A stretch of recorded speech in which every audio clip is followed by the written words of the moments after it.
Okay. Hello. Tatiana, Yes, hello. I see that the first speaker is ready, and I'm Tatiana Nursultan. Will you introduce me, or shall I continue? Yeah, so here we've got Tatiana taking us, so she's going to be the chair today, and she will also present us with the topic, which is just a moment, yeah, which is speaking fluency, yeah, via Web 2.0 apps. Okay, so Tatiana, the word to you, I think, yeah. Yeah, So I thank you. mean, Well, happy to start, and thank you for this opportunity to be a part of this conference and to be the chair of this very session. I guess, well, digital transformations in teaching and learning languages. So this is a crucial topic for every of us, and we would be happy to share the experiences, and you are very welcome to raise questions in the chat box, your comments. So please be quite active during the chat, during the presentation and afterwards.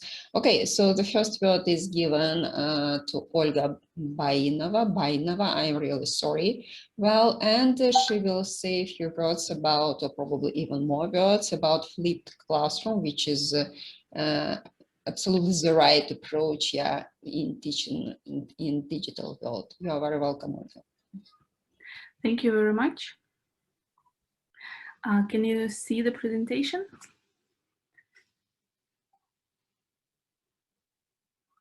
Yes, I think it Yeah, works, that's fine. right? Thank you. Yes, great.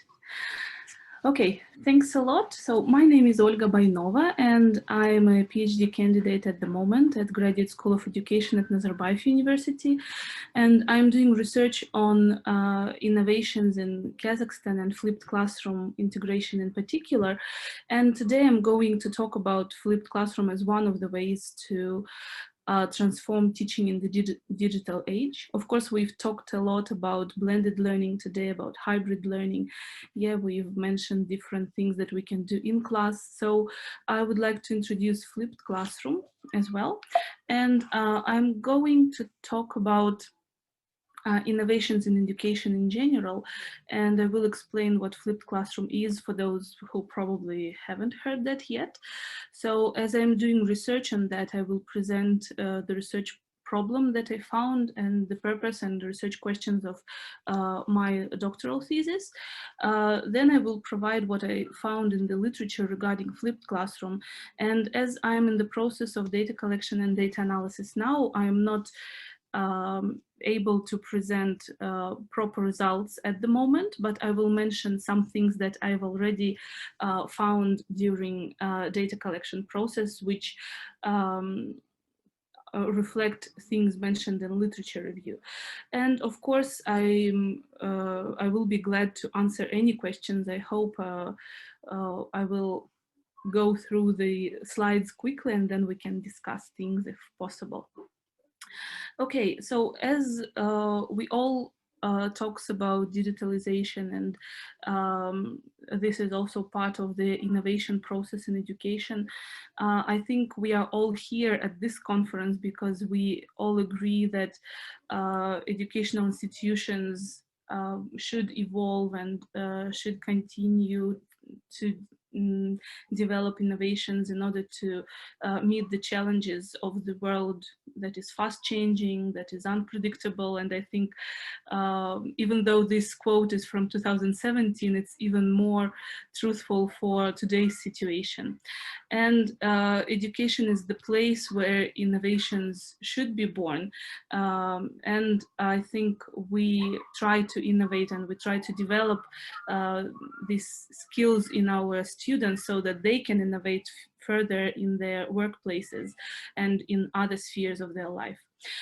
And in what ways do we innovate? Yeah, so if we talk about higher education institutions, they innovate in different ways. So they innovate their organization structures, they innovate in their research, and of course they innovate teaching.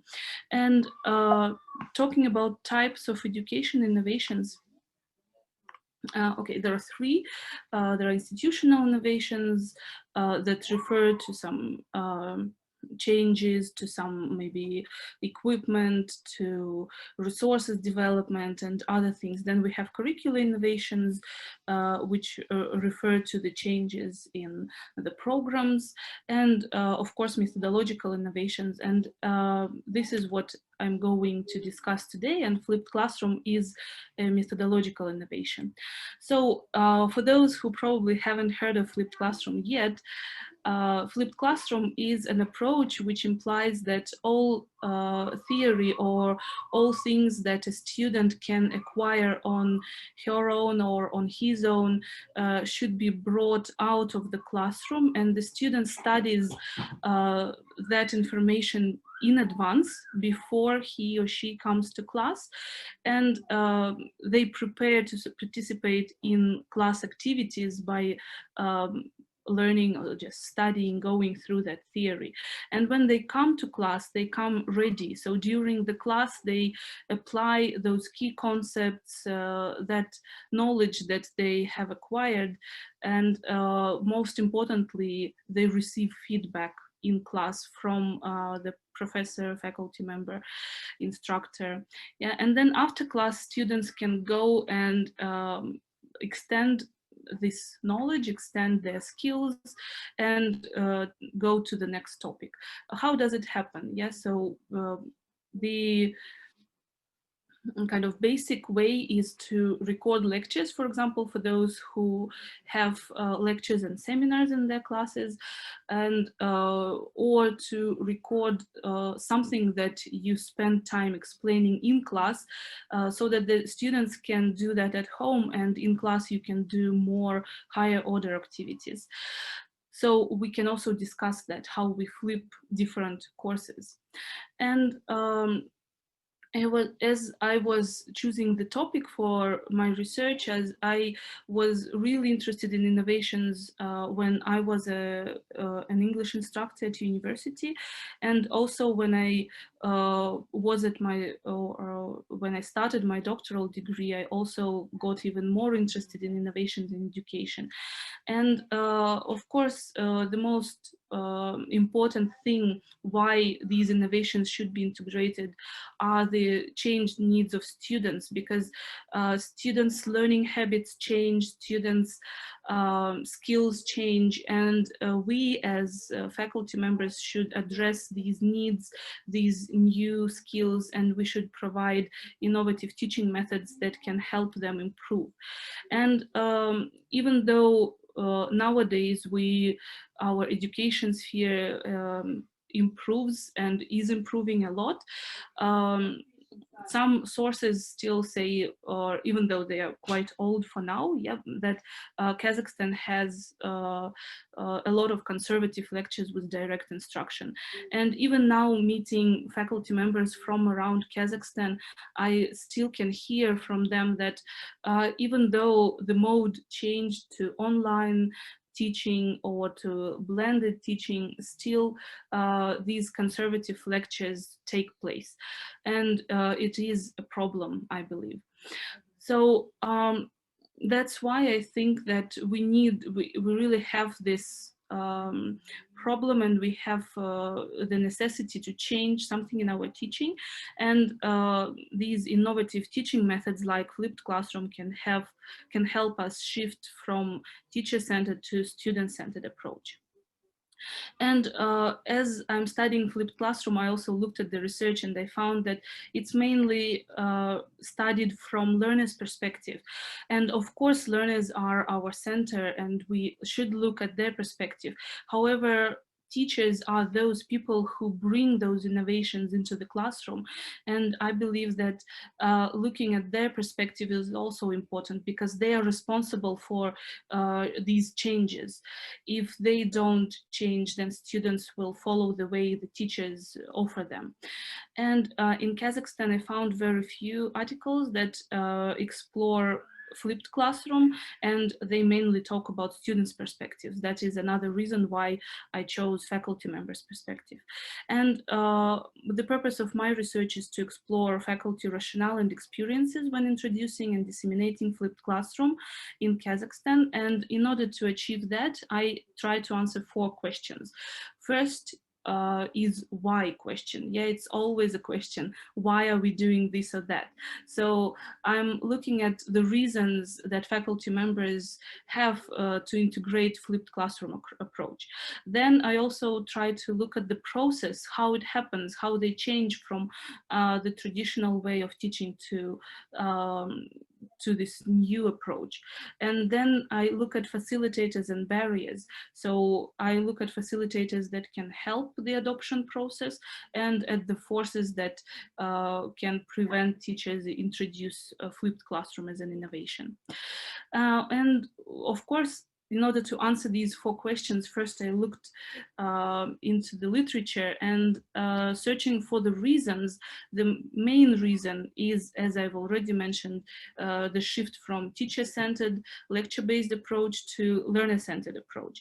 However, being more specific and reading literature through, I divided the reasons that were offered in different research articles into 4 categories. And of course, the biggest category and the biggest reason for all of us, I believe, is to introduce innovations, is to address students' needs.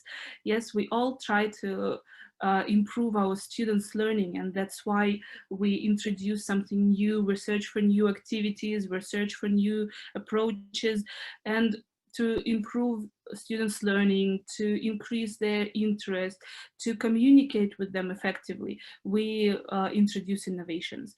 Then we can have professional reasons when we really search for some improvement in our educational strategies, when we search for professional development, and sometimes faculty members do that because they search for some recognition. Maybe it can improve their salary, or it can offer some financial support. So that would be professional reasons.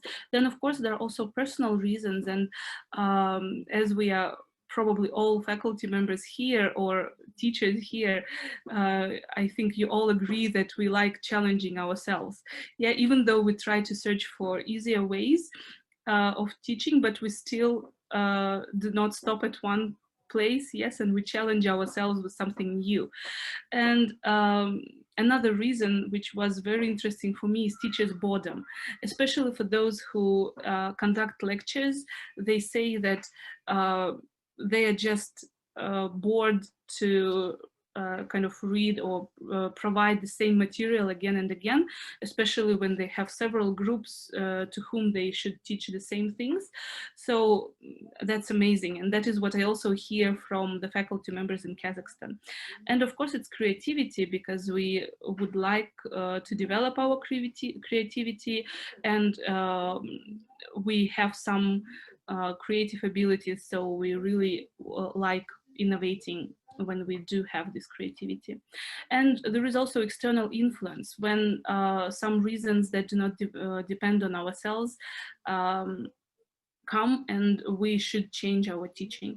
For example, it's student intake changes. When these changes come, when there are more students than faculty members, and the groups are huge, and you can't teach 10 students anymore, for example, and you have 25 of them, so you should search for some innovative teaching approaches.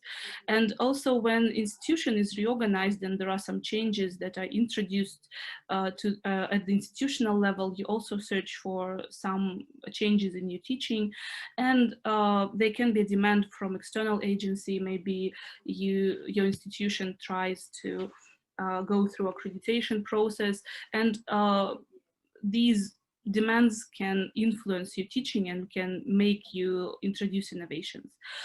However, when we talk about flipped classroom in particular, of course, first reason to flip the class is to shift to student-centered teaching and to meet students' changed needs, as I've already mentioned, and to improve students' achievement and engagement. So mainly when articles talk about the reasons for flipped classroom, they talk about students.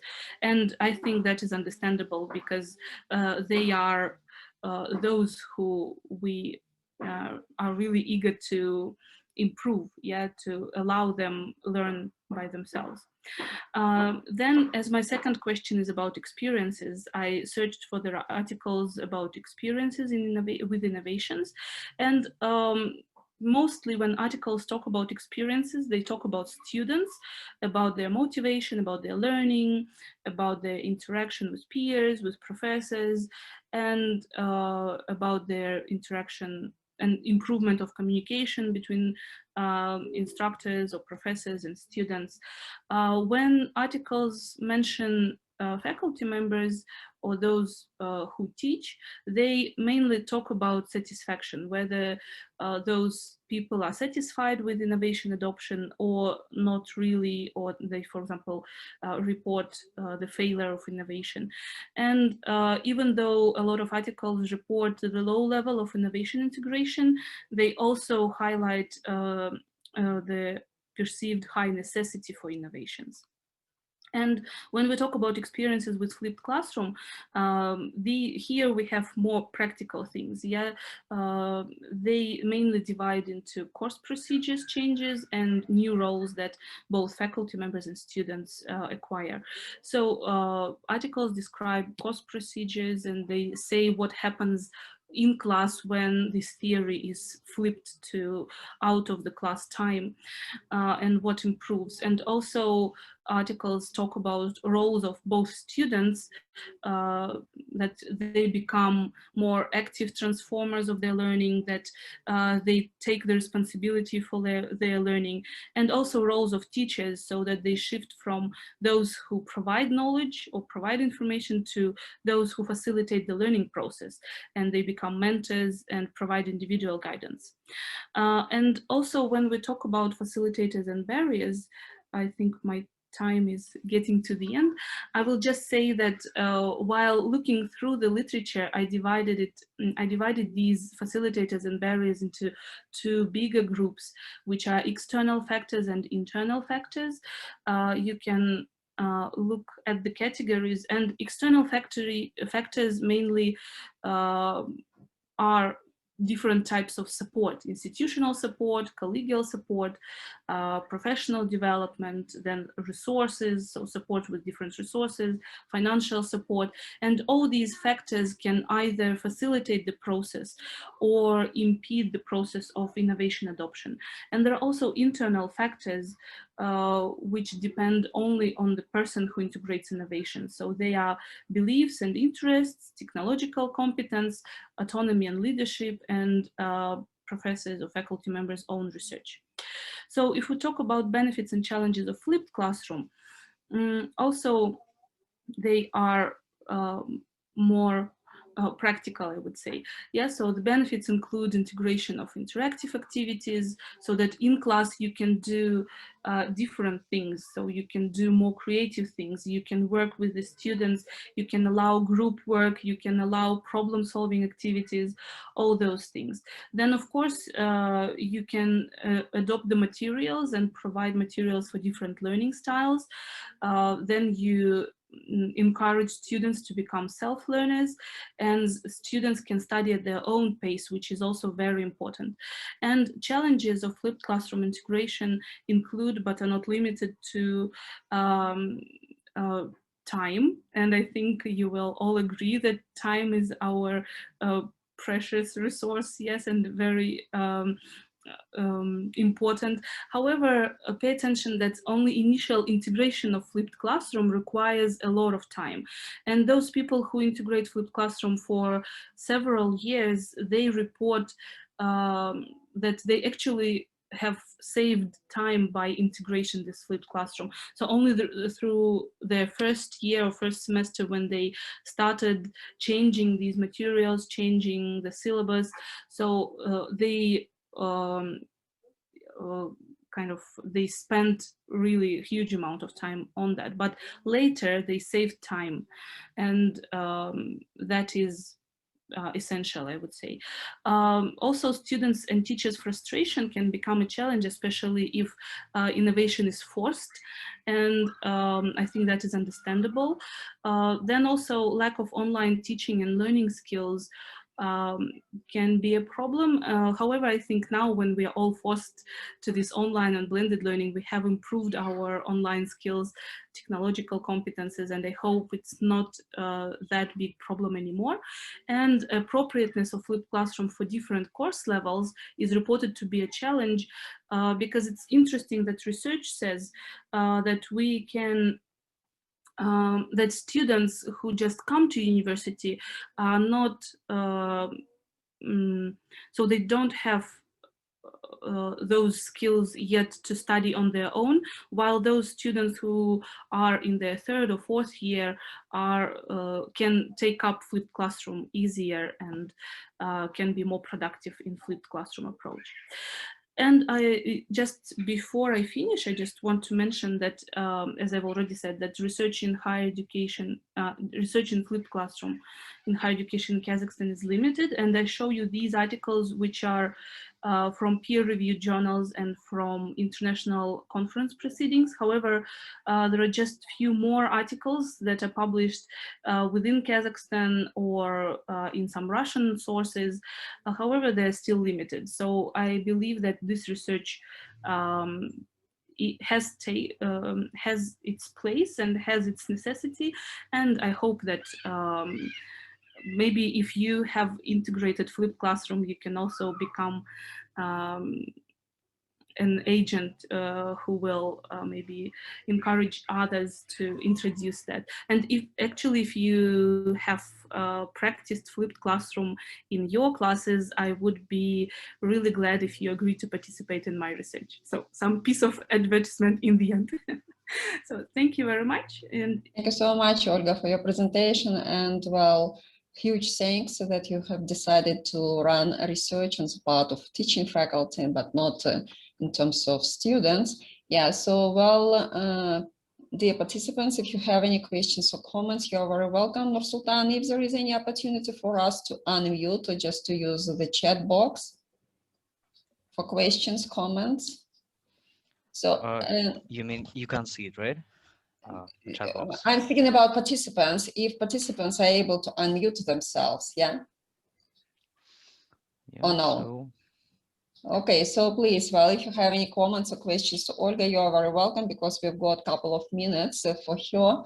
Well, and as for my comment, yeah, so if you go back to the very first graphic presentation of this flipped classroom, my question is, why should we finish with the outside the classroom, yes, well, activities or procedure, but not to finish inside the classroom? So because, okay, well, students are really very welcome to study before, then discuss, then study deeply, but how about applications? Shouldn't we finish in class, or probably in blended ways? So they are very welcome to apply their knowledge to do analysis or to create something in blended ways, so well, like via online platforms.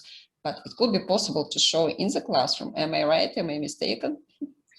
Sure, you're right. So this circle can just go on.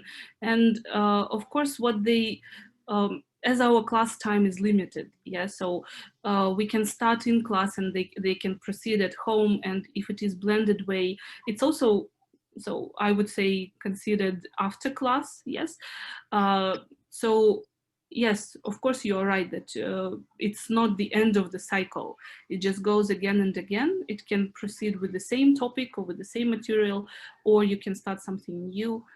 So yeah, thank you so much. Well, I guess, well, I've got the idea, and it could be continued.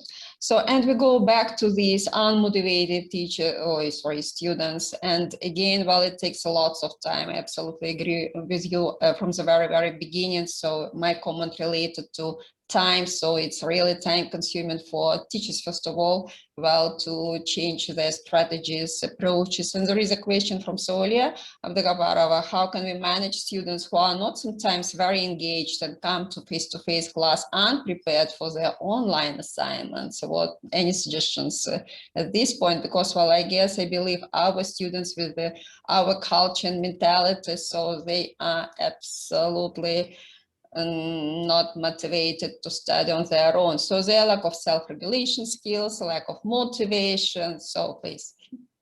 Mm-hmm. So Just what I would suggest is start with just maybe 1 or 2 flipped classes semester to see whether they are willing to do that. Actually, I think talking to students and explaining them the aim of all that, why you're doing that, why how it is going to help them, yeah, can motivate them to be more kind of active there. However, yes, I also see the point that even all those things will not maybe motivate them much. So I heard from my participants that they offer maybe some quizzes on the materials the students have to study on their own. They have some system of checking things in class that so if they don't prepare, they will suffer.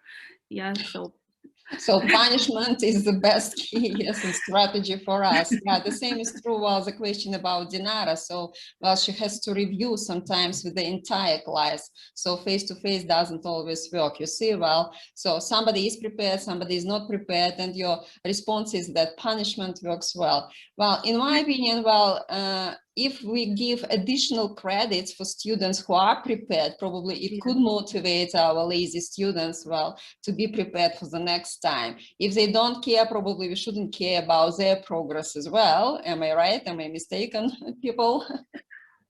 Yeah, it's tricky. Yeah, if we say that as it is self-paced learning, yeah, so they take the responsibility and they should be given this at the very beginning. I mean, they should be explained at the very beginning that it's their responsibility. Of course, we do as much as we can do, and it's only their choice whether they acquire all that or they just go through, and then why should we care? Yeah, that's true. So Olga agrees with us. Yes, that, well, we shouldn't care that much. Well, and it's a good point that we have to shift this responsibility from our shoulders to there. It's your life and it's your learning process. So please be prepared to do something. Thank you so much. Yes, well, but my best and good luck with this huge research. And so probably, well, my presentation would give you some ideas for your research as well, because it kind of relates to flipped classroom or to outside classroom activities. And I'm ready to start my presentation about, well, speaking fluency via Web 2. So, and I have already done this presentation, and I have already forwarded my research in terms of challenges in developing speaking skills via Web 2 applications. And I'm ready to share my screen.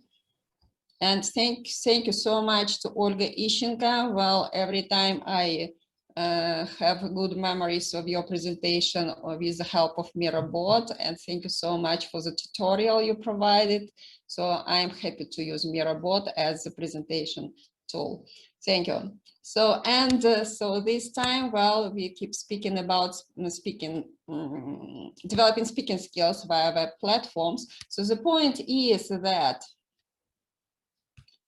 with online learning, the way it is done in Kazakhstan, I'm speaking about using Bilim Land or Bilim other platforms, our students will lack of opportunities to develop their production skills and speaking particularly. So, but before we speak about which applications we can use, apply in order to develop their speaking skills, let's recall these subskills. So they are like fluency. I'm wrong with this. So fluency.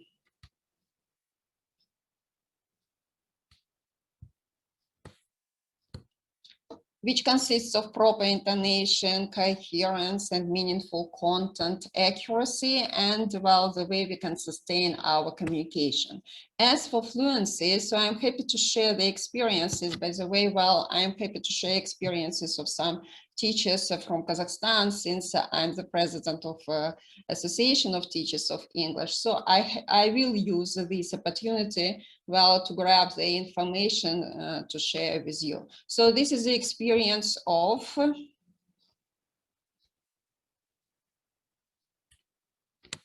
teacher moderator Julia Jitbaeva at Nazarbayev Intellectual School in Almaty, and she shares her experiences of grade 7 and 3 using video. And if you have a look at her tray, she's quite creative teacher, and she does her best in order to motivate her students well. And what is good about the use of video, another time while watching Oxford University Press presentation, so there was a point that we can use Realia in online learning. So this is the way she used Realia, and students are happy to share and to demonstrate.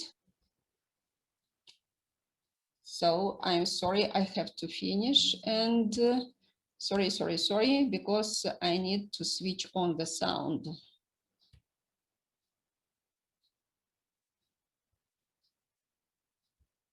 If you can't hear, will you tell me, okay?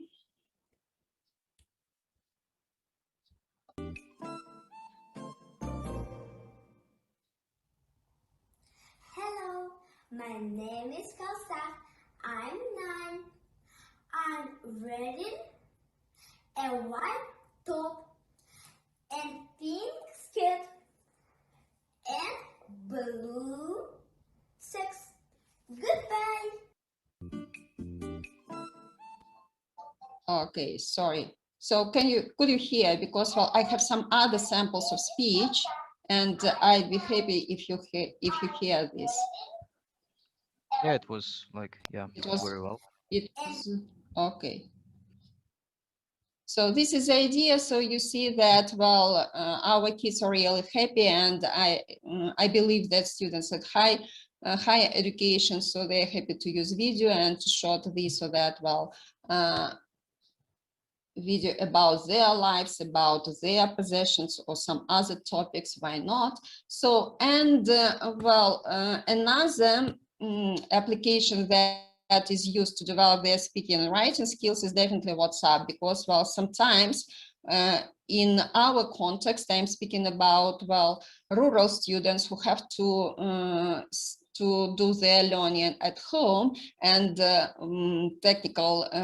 technical problems or challenges, and internet connectivity doesn't work that well. So that's why we have to, unfortunately, well, this is the least popular, well, with me, application like WhatsApp, but we have to use this application like WhatsApp or Telegram in our teaching and learning. So, and thanks goes to Anna Tonkik. She shared, well, she kindly shared some tips how to draw attention to the messages on WhatsApp via highlighting them, making them bold or in italics, or using different symbols and graphics. And we use some tasks like gap filling or finish the sentence, or some other exercises, typical exercises that we use with the textbooks on our chats in WhatsApp. So, or probably just, well, some other opinions if you speak about, well, open ended questions and tasks. So, but these tips work well and draw attention of the students for them not to ignore, because, well, the disadvantage of WhatsApp messages is that, well, there is a beginning, and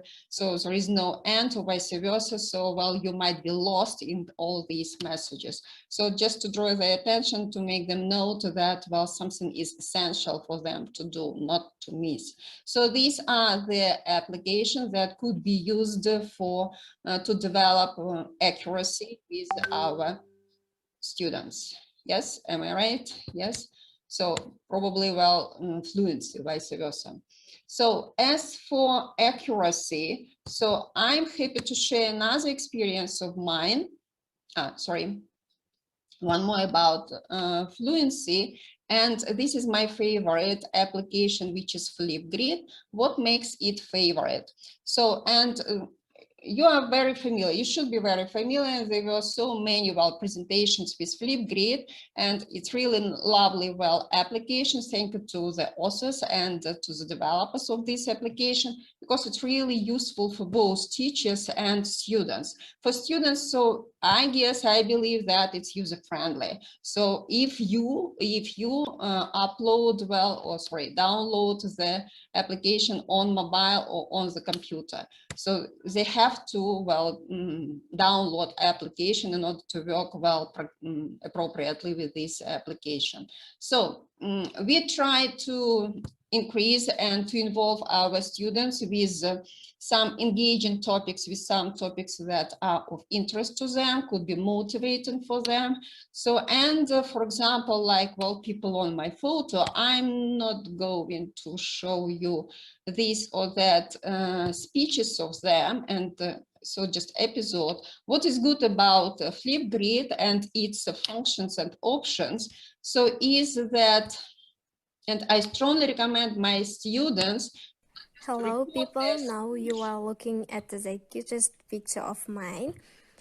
I barely found it because okay, they are very happy to share their experience on this, but what they can use use immersive reader, which presents the way they sound during their speech, because it's true that our students need to develop such skills or such features like diction, pronunciation. So this is the way they sound, and they can see the way their speech is comprehended by listeners. So, and you should be familiar with the immersive reader. Thanks goes to Microsoft. This is that application, because they can study, for example, grammar features. Let me manipulate with all these screens. And so we ask our students to extend their speech with adjectives, with adverbs, and that's why I ask my students to consider how many adjectives they use to how many adverbs they use. So, and if they see that, their speech is not that diverse and emotional, probably another time, because there is another opportunity to re-record their speech, record their speech, so they would be more thoughtful about this grammar in their speech. So, this is the option that I encourage my students to use while using Flipgrid, but there are some challenges, and I'd love to share with you these very challenges and discuss it, and probably you will give me hints how to overcome them. So, I'd like to draw your attention at some figures. If you have a look at the list, so there are 12 students in my group. I'm speaking about access group that Casti Association administrates in Shymkent, and thanks goes to Relo at US Embassy that they gave us this chance opportunity. So, and there are 7 or 8 6 responses. This is a good number, but you see that only half of students responded and recorded their speech. So, and if it is visible to you, the number of viewers, so it's a good number of viewers, 17, 16, 24 times, so it was viewed. So, which means that they have some interest, not only the speakers, but other students who haven't responded. They have some interest to listen to others. But we can see that very few comments to these recordings. So the problem is that, as you have already mentioned, so usually they say, I don't know, it's okay, I like it. So everything our students are used to do is, or got used to do, is just likes, but no comments. You see, so this is something that we should develop, we must develop with our students. So, and again, to give some precise instructions that, record and listen and leave at least one comment, like it is done on Coursera, on different massive online courses. Probably we should follow these instructions. But the problem with my group is that I can't give them credits. It's not obligatory studying for them. So it's additional program for them. So that's why we have to develop some self-regulation skills, like I have already mentioned. So their motivation to their progress, to their and so to their peers as well. This is the idea. And what is good about Flipgrid that, well, teachers can give feedback immediately. So, and okay, let me show with this student. Hello everyone. So you can give, well, this is the side of teachers, and you can give feedback immediately. So, well, you can use the structure which is offered by this application, like ideas of performance, or you can even develop your own rubrics, more sophisticated one. You are very welcome. So, and what is good that this feedback would be emailed to students personally, so confidentiality is considered in this case. So this is really nice to use Flipgrid, but as you see, we need to develop some skills well with our students. And what I have done in order to encourage students to record and to comment. So another time I asked them, I was a little bit more precise with my instructions.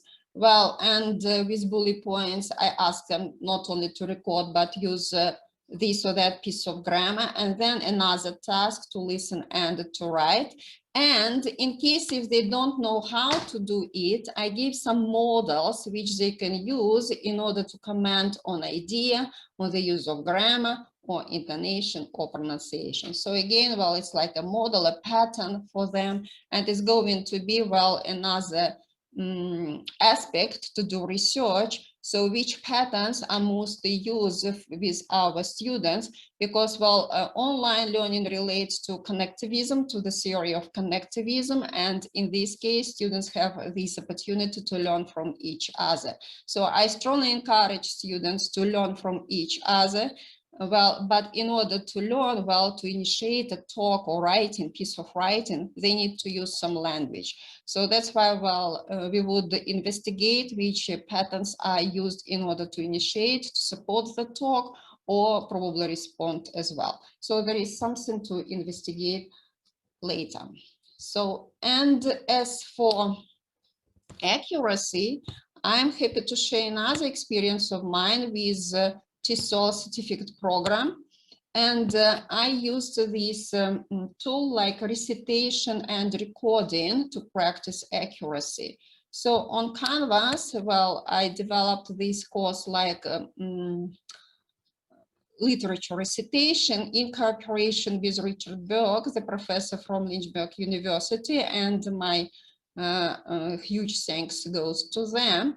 So, okay, so I ask students to recite, first of all, to read, to discuss this or that piece of literature or short story, and to recite a short passage. So I'll give you a vision of it.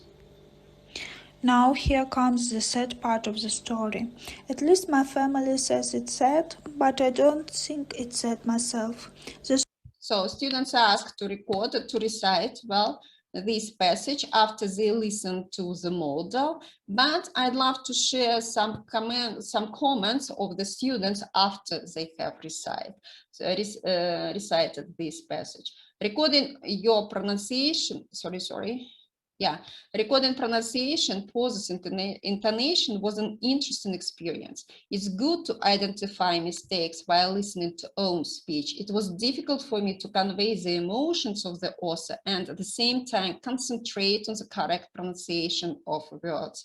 We need to practice more in speaking up. This is a kind of, well, reflection of the student who has recorded this passage. So, and it's good point that it's good for them to give this or that passage to read up. And I remember Solia Abdegabarova, another tip that, well, before she introduces this or that text, she asked her students to recite this or that passage. And the way they recite or read up, so we can follow their intonation, and it means, well, if they have an idea what they are reading, or they, well, absolutely well, blank about the meaning of this or that passage. It's a good tip, it's a good technique, well, to develop accuracy, intonation, pronunciation, and comprehension as well. Thank you. So this is the idea about the using of literature recitation to develop accuracy. And as for coherence of speech, there is a good application like voice thread. I guess it's new for us because again, well, I've learned about this application during this very course, how to develop online course. So, and what is good, it looks like a thread. So, and well, again, students are encouraged to comment on this very picture. And I'd love to show you, yeah, one student. So I think. Okay, so this is a problem. So this is a problem, and I'll say a few words about this problem. So the task was, well, to reflect on the ideas, well, of newly elected or president and vice president on the eve of inauguration. But when students started speaking, well, first of all, Celebration of inauguration. you see that was the voice of the students is really low. This is, well, the huge problem with our students, that they can't present or they can't speak up. So they feel embarrassed, they feel shy in speaking up. So because they have little, very little practice in speaking English. Another problem, well, that I have commented to this particular student is that she speaks about the importance of inauguration, but she doesn't respond to the problem itself. The question was to reflect, well, to comment about their thoughts on the eve of inauguration, but not to speak about the importance of this particular event or ceremony. So you see, well, our students got used to speak on the topic, but not on the problem. So these are the challenges that we should, well, consider when we develop speaking skills with our students. Thank you so much. Your questions.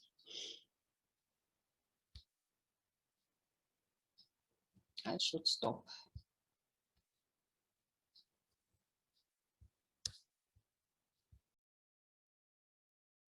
So any questions, any comments?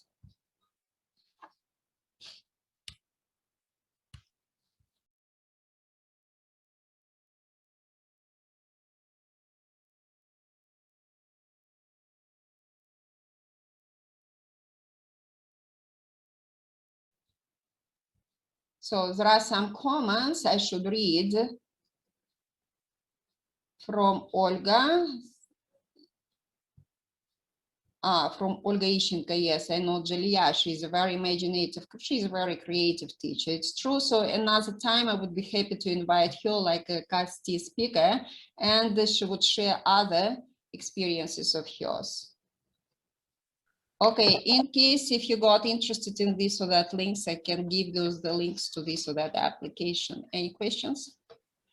Tatiana, I would like to thank you for sharing your experience and for showing how you use Flipgrid in some like real life context. Yes, during your teaching. Like I'm aware of Flipgrid, but actually I have not used all features of Flipgrid. So it's very interesting that the students can embed the like audio, yes. So and also you can embed some video, and you know you can use text. So I think, yeah, I will try using it. Also, I noticed that you and your colleagues use mirror.com, yeah, like mirror. Yeah, that's right. Yeah, Mirror. Yes, mirror board. Yeah. So I think I will also start practicing the use of this board. Like in the past, I used only Padlet, and what was the other one? Jamboard, I think. Yeah. Jamboard. Yeah, Jamboard. Well, so the pluses of Mirrorboard compared to Jam is that, well, it's much more flexible and the links work perfectly well compared to PowerPoint presentation. So we are really happy with these links. And students are happy to interact on Mirrorboard. Another time I show their experience, but it's much better to observe the way they are operating well online when every of them is online. It's really like a brainstorming tool. Thank you. Yes, I'll give you some links a bit later, well, to both Flipgrid and to voice thread. As for Canvas, I'm sure that, by the way, Canvas you can use like teachers for free, and you can develop your course on Canvas. As for Coursera, I'm not sure, but we use Canvas as a learning management system. So, and so there are lots of tutorials, well, about the use of Canvas like teachers, for teachers. Thank you Yes. for sharing, yes, regarding Canvas. I've heard of this, but I thought that mainly there we can watch some, how can I say, like already like Online. downloaded video sessions, lectures. You use it like an online course, yeah. And while doing, you can download this or that lecture or video, but you can use like a teacher, like an instructor, and develop your own course. It is possible, and while some options are available for free, believe me, well, this very course is developed for free. I have studied, but there is a lot to do during summertime. Yeah, indeed, during the summertime, we can practice more because during the spring or fall semesters, we're quite busy. And I think like most of my colleagues, they just use Moodle and Zoom, you know, as the main platforms, because learning something else takes time, yes, and practice. It's true. It's true, but if you are happy with Moodle, why not to use Moodle? Yeah, this or that institutions, they apply their own platforms. So it depends. It depends. So please. Canva, Olga, we speak about Canvas. Canva is another application, but Canvas like learning management system. I got it. Yeah, I took the course on Canva, right? It's an online course platform. Canvas. Yeah, I got it. I got it. Canva is just to develop this or that postal leaflets or some images, something. Yeah, right. Thank you. Thank you. Shall I move to the next speaker? But you are very welcome to use chat box if you have some questions. So, well, and I'm happy to introduce the word to Minkowski, but Bartholomeus, am I right? Bartholomew, Yes, thank you so much. Thank you so much. And you would say about replacing classroom. The question sounds really nice. You're very welcome. Well, and thank you very much. Will you introduce yourself a little bit more Of about course. your experience? Yeah, with pleasure. Thank you very much, first of all, for the invitation, being with you. It's been a quite interesting day so far. Yeah, my name is Bartholomew Minkowski, or Bartholomew Minkowski. I'm lecturer, DAD lecturer at German Kazakh University, so the host, and also head of office of the DAD Information Center in Almaty, in Kazakhstan. So actually, I'm quite local. So this is why I'm very happy to be with you. And yeah, today my presentation is rather a question, and this is like the title of it, which I gave you. And it's rather a theoretical thing. It's actually like we started this morning with identity of teaching and of students, of teachers and whatever. And I'm going slightly into a similar field. So it will be rather a sociological point than a linguistical point. But of course, I try to connect it with you. So this is why I also do, like the majority of us, I share my screen with you. A little presentation. It's really quite little. The title, you know, titles are always, I took some time, 1 second, please. Yeah, titles are sometimes a bit tricky. Replacing classroom, maybe first I will start with the fact, why did I choose this topic at all? Like our semester has ended now, and I was receiving some feedbacks from students, also asking my colleagues, okay guys, we've been teaching now for about 1.5 years almost, yeah, online. It's not really new, but in this extent and like this continuity, it's a new world for us. And the answers were like, I didn't even ask what is better, offline or online, but I was asking like, what is different, how do you feel? Because I was rather interested in their mood, in their motivation. You know, it's like quite different what Tatiana, you said before. or Olga before, you always have students in a group which are who are more motivated than others. That's nothing new. This is the same on and offline. And the answers were quite astonishing for me because they were more focused on some sort of efficacy or efficiency. Yeah, students might say, well, I can work besides studies. I can do this, I can do that, I can do things parallelly. Whereas some of the teachers, not all of them, taught me, well, you know, it's quite comfortable. I can drink my coffee, I can be at home. Again, this very pragmatic, practical answers, which I fully understand because, you know, it's nice sitting here in my comfortable chair. I can grab some coffee if I want, kitchen is next to me. But then there's the issue, well, what are we doing actually? Yeah, like what is our job? Should it be that comfortable? And this is why I get this topic, replacing the classroom. And the classroom, it's a question about sphere, about place and space. So the content, it's actually divided into 3 parts. I chose the word of spheres and not of space or fields. You can use many English terms. They are slightly similar, but also have some differences, which I will not go too much into detail because actually we could talk hours, but you know, our time is limited. The second part is maybe like the feedback to us. And you see, I kindly ask to ask yourself all the time while I'm now talking to you. So our experiences, what is your experience from the digital classroom by hitting the point at the term room, the classroom, the digital room, your living room, your kitchen, wherever you are, what kind of room is it for you? What's different to the ordinary classroom you have taught so far?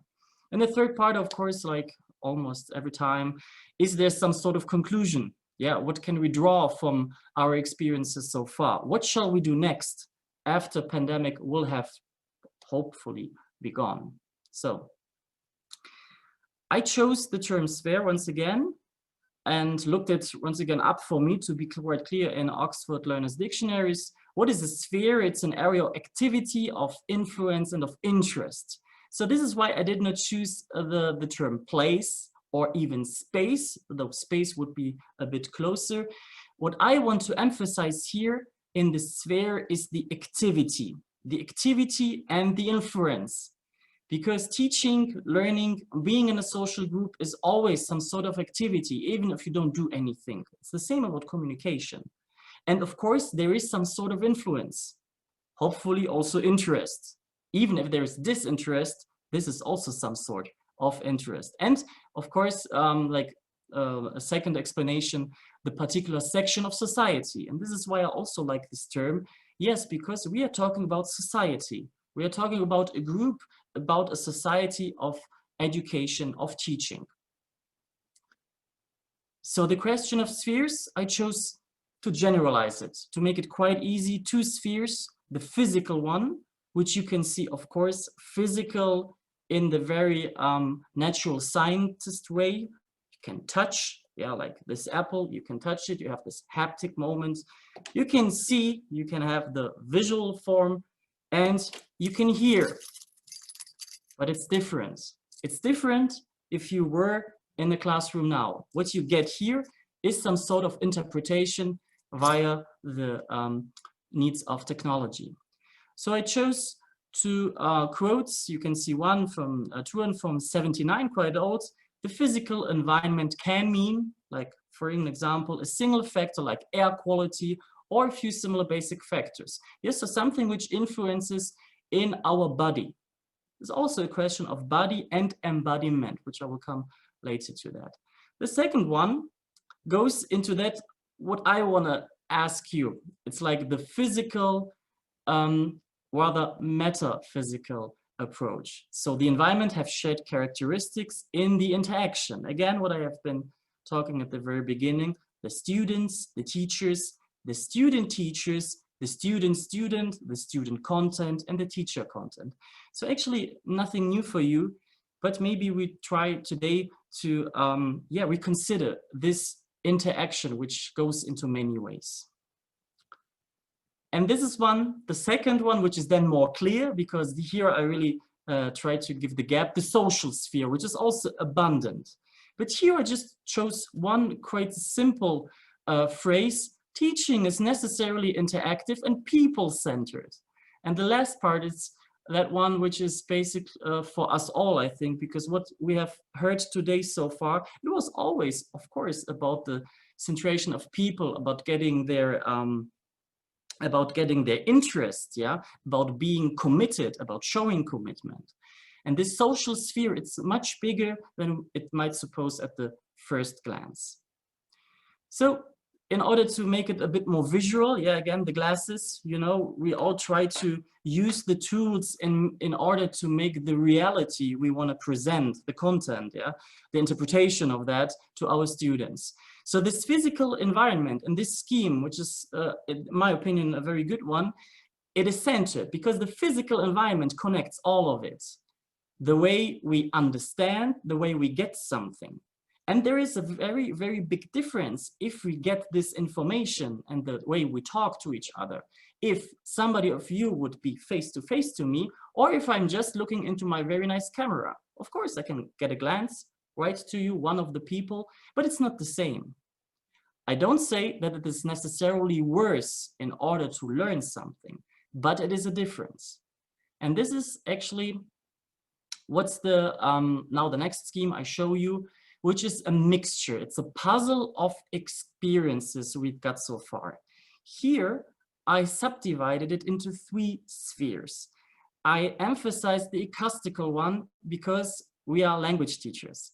And I think acoustics is a very important physical thing, which may be emphasized, which may even be better online. Yeah, if you got a good connection, if you got a good microphone, if you got the pauses, if everybody can speak in a certain order, or it may be better in real world, in the real classroom, of course, depending to the question, how good is our classroom? And I think we all know there are great differences, yeah?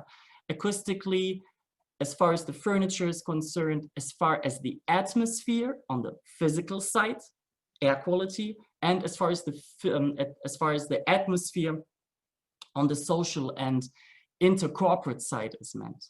So the acoustical sphere, the physical sphere in general, again, of course, actually acoustical sphere is part of the second one. And the social sphere again. So you see, it's just a creation for me to make it, yeah, more visible for you, because it's, again, quite theoretical what we are talking here about. The interaction actually is everywhere, but I emphasize it here within physical and social sphere. So once again, it's not my aim to compare and to say what is better on or offline. Nevertheless, I give it as a help for you maybe to ask questions now or even later. What has been your experience, your feedback so far? In the acoustical sphere, we have partially positive aspects. We have the possibility for students, for teachers as well, to hear audio files. It's much more comfortable now. Yeah, and in this respect, this comfortability is a very positive one. We might be more focused on pronunciation. Yeah, we maybe take pauses. We maybe hear each other better, though it can be vice versa. Yeah, if the connection is bad, it's a very practical, very actually yeah, easy thing, then we don't hear each other. Then we have breaks, we have distortion, which is exactly the negative aspect of that. And then we come, you see the red points, the red negative aspects, they're actually already going into the social sphere. We have the technical interruption, the silence. You see, I have emphasized it because in the end, I would like to ask you, what do you say about silence in online lessons? And here's like one of my quotations, the lack of the body language in a context. And here it's not rather or just meant, it's the gestures, because actually you can see the teacher quite well. You are even focused on his or her face. But it's the context, because physically, you are not with this person. You just have to slightly go away. Again, my example with the kitchen, and I'm not in the classroom anymore. Yeah, not mentally and not physically. So maybe we can describe it a bit more into detail. The physical sphere. Here you see, I just made it easier that I emphasize the negative aspects, because the first one, the positive one, the comfortable learning at home, engulfs many different aspects.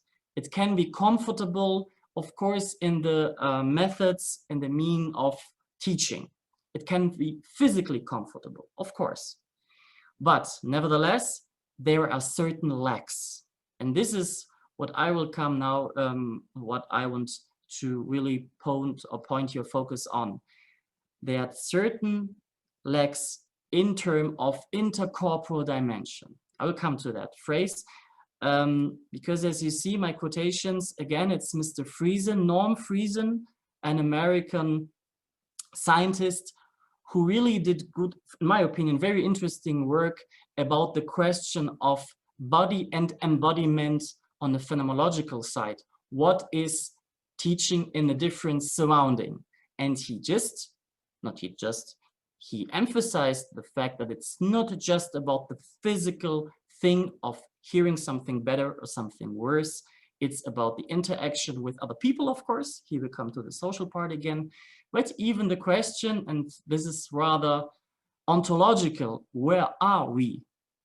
Where are we? We are at home, okay. But are we still in an educational context, even if we really concentrate on that? So this is why I will not read it now. It's like certain phrases, we may come to this. Again, first I give you the third part, the social spheres.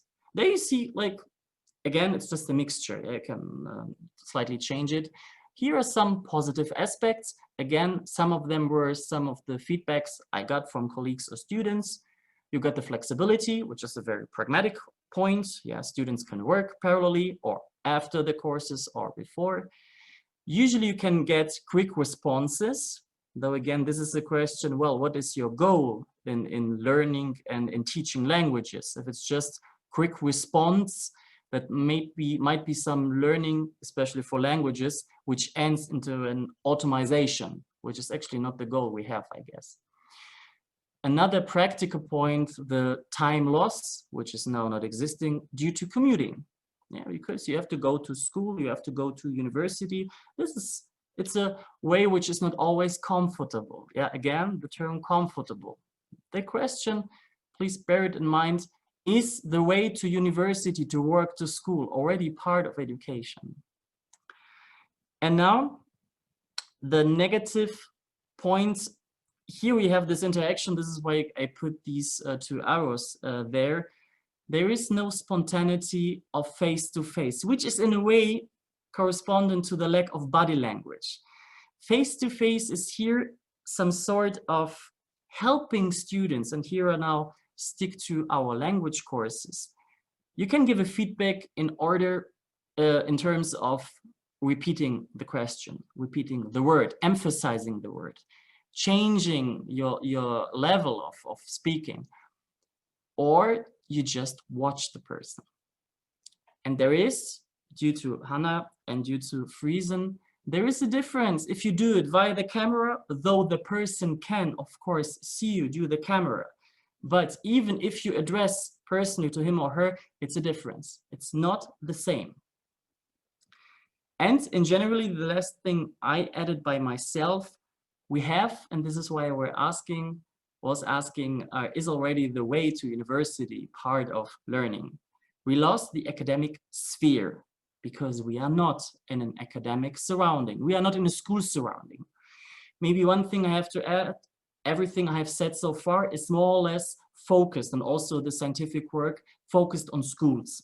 Schools and maybe first, second semester of university, which in my opinion, especially here for us in Kazakhstan, I might say that I do not see a real big difference because it's still a very controlled learning, at least in the first semester, in the first, second semester, in the first academic year.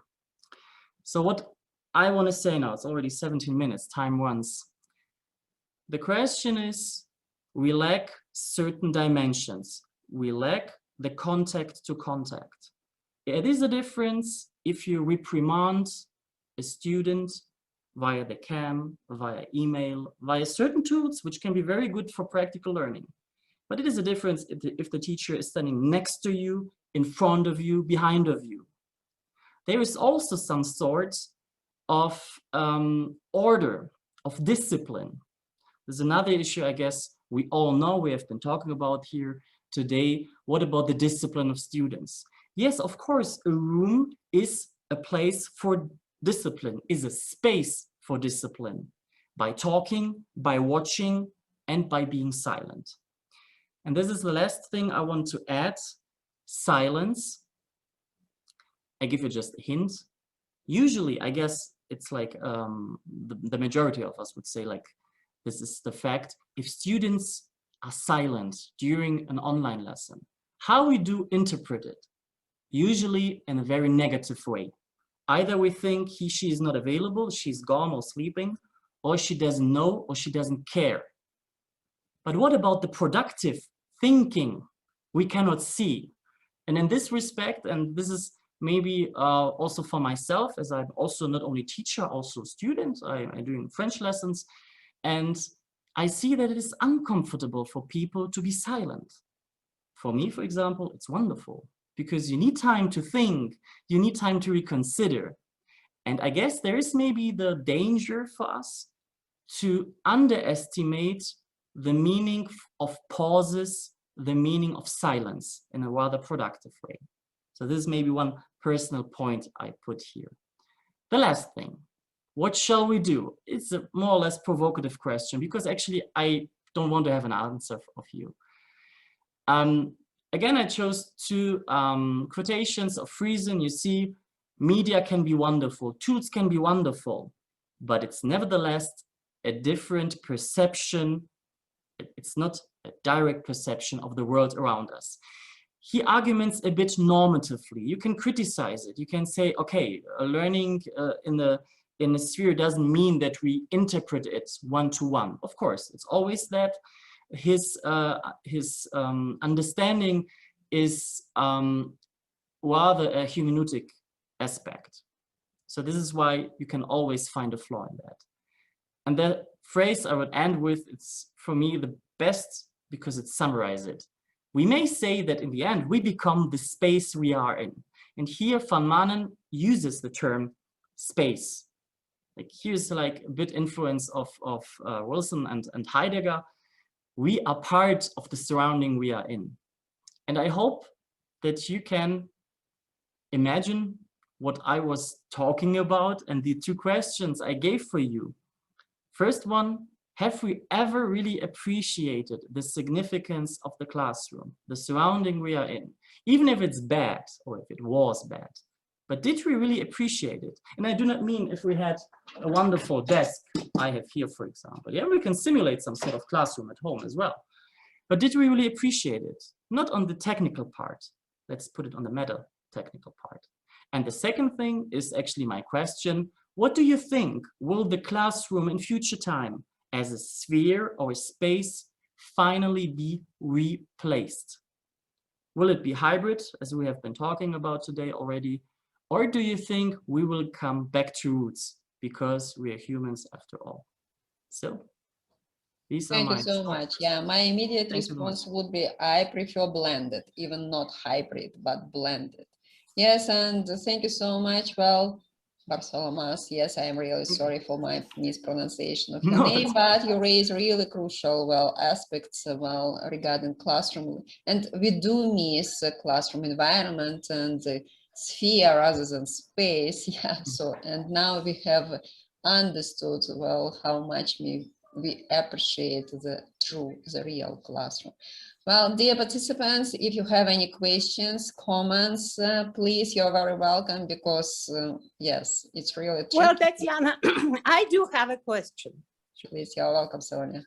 So the thing is that non-verbal context is very important. You yourself said about that.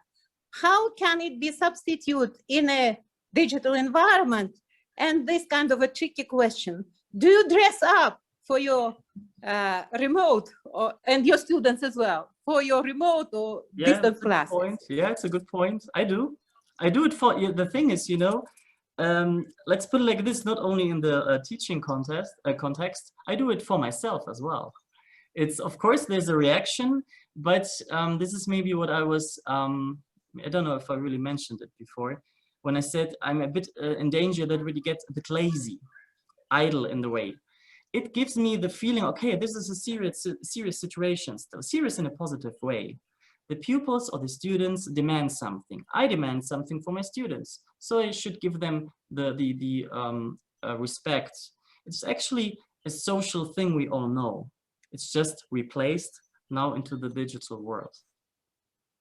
Yes, I do agree. Yes. So, well, absolutely that, well, we have to provide this learning environment. It's really difficult to arrange this learning environment at home. Yeah, they feel comfortable, but sometimes so many distract us, even from on parent sides, especially while in the time of Raza or Nowruz. So, well, it's really discomfortable for learning. But there was another question, or there is another question. Yes, Anna, do you have any question, or you are prepared for the next session? Yeah, and so there was another question of Solia regarding body language, something, do you remember?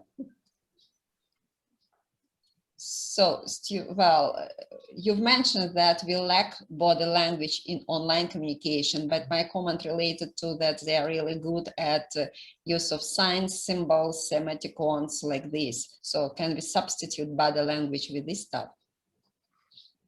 The thing is, maybe substituted can be additional, but it doesn't substitute. It's a different form of, this is actually what's the basic core of what I want to say. This is why I said it at the very beginning. I do not want to say this is better or worse. I just put the pluses and minuses in order to make it more visual. Yeah. But the basic thing is, you see, it's a meta layer, actually. It's the question, how do we see ourselves in education and in our life? Because let's be honest, this is lifetime, what we spend here. And it can be quite practical if we have, I don't know if you have children and you can take care of them parallelly teaching, but it can also distract you, of course. Or you can have your favorite coffee, though it depends also what is the classroom of the future. How comfortable shall the classroom be? And as far as I've been living here in Kazakhstan, I've seen many different universities and schools. Very different quality, which is really enormous. We have talked, or I have read it today about the Nazarbayev schools, for example, the intellectual schools. They're extraordinary. There I will really say these are spaces. They really impress me. When you're just getting in, you get an impression. But even ordinary schools can create it, as you have said, with symbols, with nice paintings, drawings, or whatever, which attaches the children first and foremost. But not only, because maybe, and this is my last sentence, I would rather stick to us as a teacher, not to the students. I'm rather asking myself and us as colleagues how we see each other in this surrounding. So that's it. Thank you. But there is one more comment regarding acoustics. Well, I ended. Tatiana may have an opportunity to comment. Yes, please.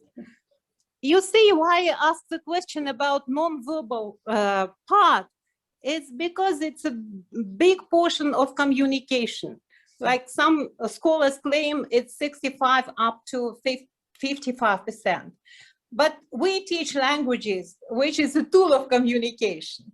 That is why I was thinking how we can substitute the lack of nonverbal communication in a digital environment. What we can do, it's just a remark, not a question. Thank you very much.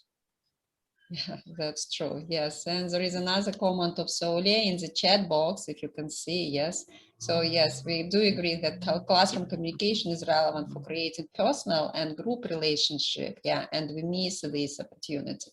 And online we believe differently because, well, behave differently because of incomplete representation. Okay. Yeah, that's a good term, actually, incomplete.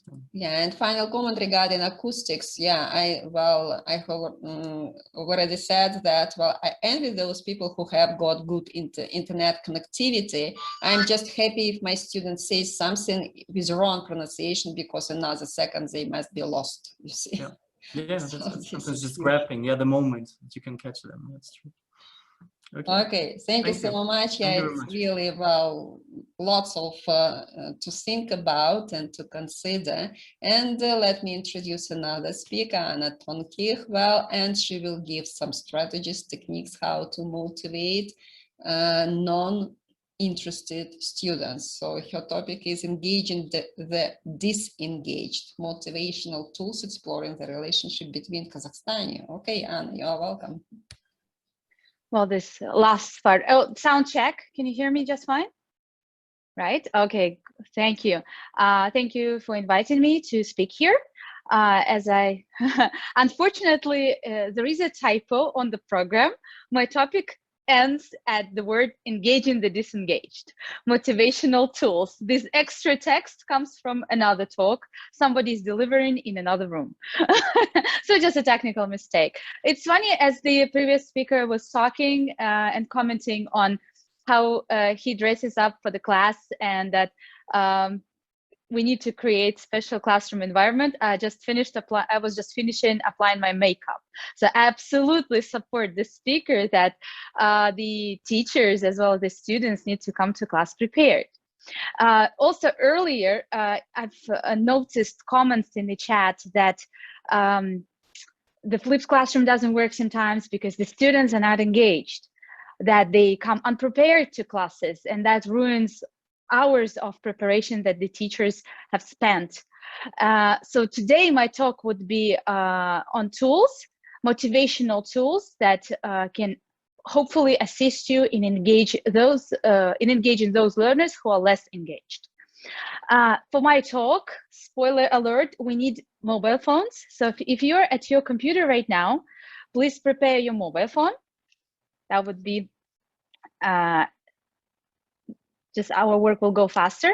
Also, if for some reason you don't have access to it, or you're using your mobile phone as your prime tool of communication at the moment, then I'd really like you to use the chat box. Tatiana, you will be the moderator, right? When I start my presentation, I will not have access to the chat room, so feel free to ask questions if I can't see the question, right? Okay, thank you. It's not the first time when Tatiana and I work together. Amazing. I'm ready to start. I hope you are. Hope everybody can hear me just fine. All right. So are you able to see my screen? And read the slide? Okay, wonderful. So just one more time for those who just joined or don't know me personally. My name is Tonkich Anna. You can call me just by first name, Anna. I'm the owner of Linguistics Language Academy. It's in Pavlodar, and I'm a Delta certified Cambridge trained English language educator. So I am very technology engaged and technology oriented for quite a while. It started long before the pandemic came along. So I would really like you to use some of the simple technological tools. So I'd like you to do now is take your phones, scan the QR code, and be ready to answer this only one question that you have. So it works very easily. You just press in newer models of phones, you just press the camera, you scan the QR code, and the slide opens automatically on your phones. And as it opens, you can enter your answer. Or if for some reason that doesn't work, let me give you a tip. You can go directly to this website. I'll give you a direct link. I'll give this link to everyone. As you click this link, you will end up on the page that you can see right now. And it says here in the top left corner, it says enter code. And our code is, just a second, let me return to the original slide. Our code is gonna appear here at the bottom, hashtag C121. I'll also enter the code, hashtag C121. That's only if you use the web version. If you use just my QR code, you should be able to, and feel free to enter more than one answer. So the question is, why are students not motivated? Why is it that they come unprepared to classes which are planned through the flipped classroom approach? The topic is irrelevant, okay, irrelevancy. They do not expect surprises, okay, or maybe they want to be surprised. Boredom.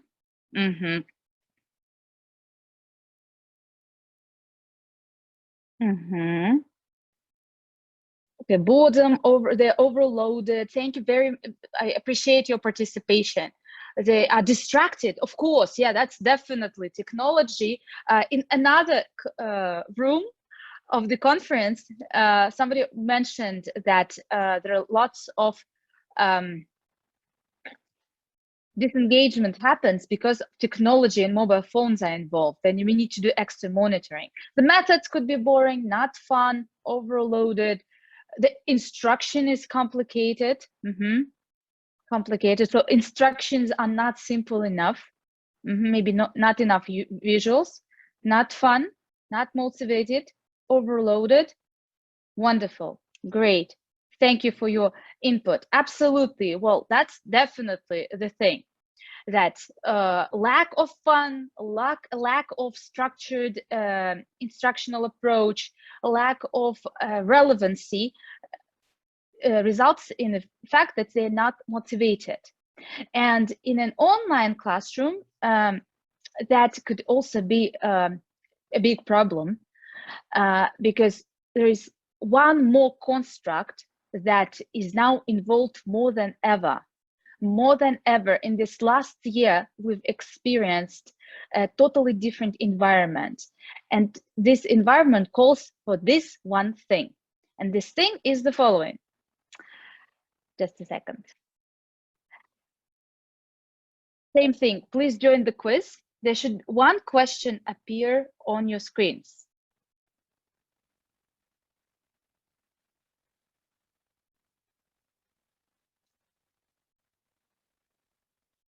Yeah, feel free to use your nicknames or smiles. You're not going to be tested by name, don't worry. This is just a typical procedure. Just as soon as you join, it will allow you to see the question that I post for you. What is this one construct that is very critical these days when we are unable to attend regular classrooms? And even if for some reason you were not able to join, don't worry about that. You will still be able to see our question. And the question is, what is it? It's a mini test. Choose only one answer. The ability to take charge of one's learning is, what is it? Motivation, superpower, autonomy, or engagement? Please choose one answer. If for some reason you couldn't join, because I can see only 8 people joined and others participate, maybe just unable to use the technology, feel free to use a chat to answer the question. So ability to take charge of one's learning. That's definitely something that you recently complained about. Students are not motivated. They fail to come prepared to class. It means that they cannot take charge of their own learning. In the regular classroom, the teachers, we are always in charge of everything. Once students are learning in a remote environment, online environment, somebody needs to take. So the answer is motivation, motivation. And I think we're ready to see the, and oh, we have a tie. We have a tie. The tie is between autonomy and engagement. Well, that's funny. I cannot see why people are answering motivation and engagement, because both of these words are in the title of my presentation. But what I'm actually going to talk about is autonomy. So the ability to take charge of one's learning is the construct of autonomy. It's something that we figured out that our students lack.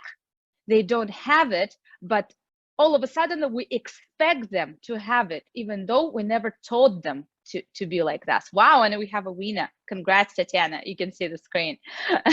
So what are the constructs of autonomy? That's exactly what I want to talk about.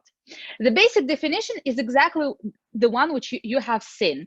The ability to take charge of one's learning. This definition is by Holek, but it's by no means comprehensive, because it is unclear from this definition to what extent this ability is. What does ability indicate? Is it the willingness to do something? I wanted to do my homework, but I didn't. Or is it the actual use of this ability? It's ability to, it's the actual can verb of doing something. The charge is also a little bit clear. Is it do your homework, do a task somehow?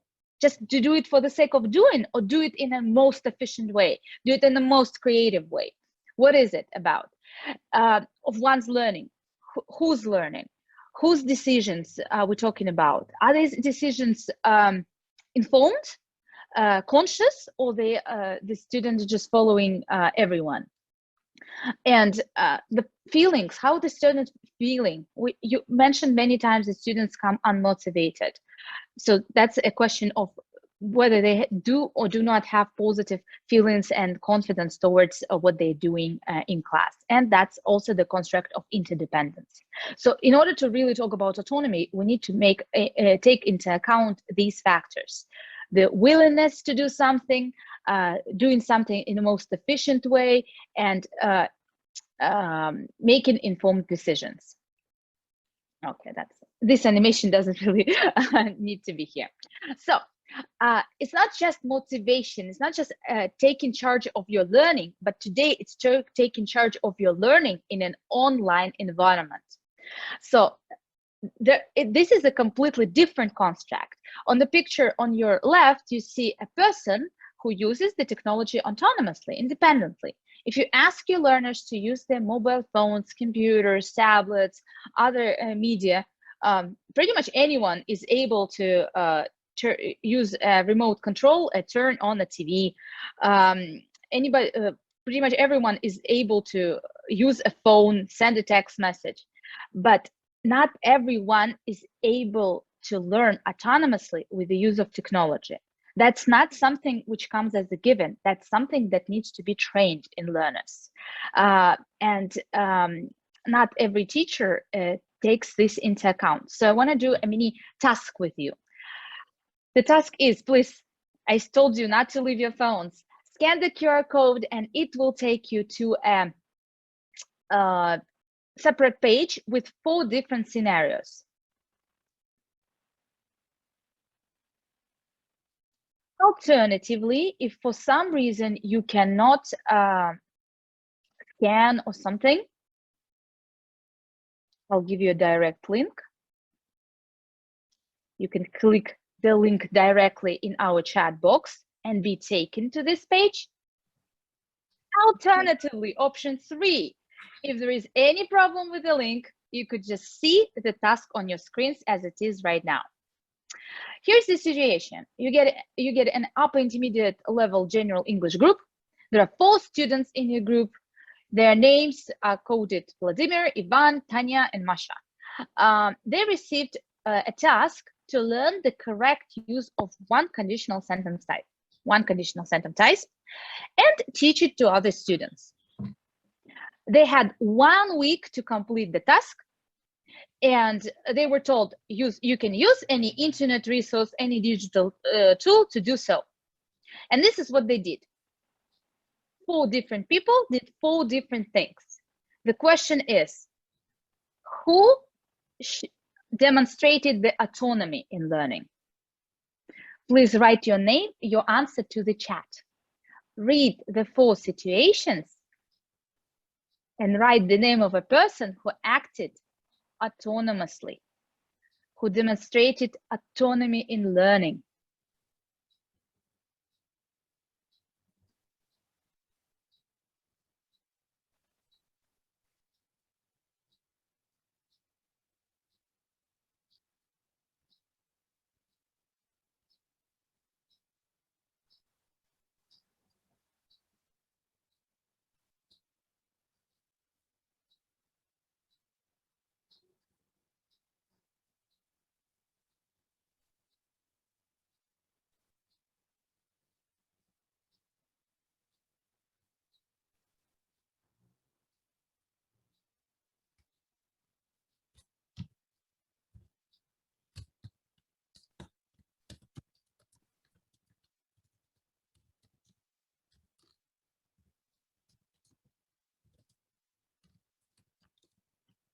So only one person in this situation acted autonomously. Who is that person?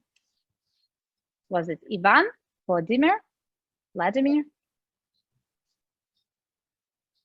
or Tanya? Tanya says it's Tanya.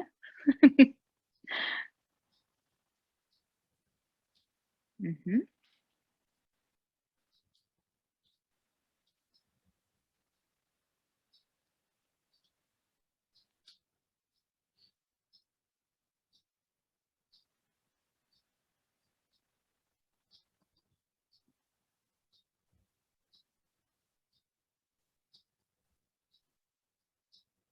Mm-hmm. Okay, I have another answer. Student 3. Mm-hmm.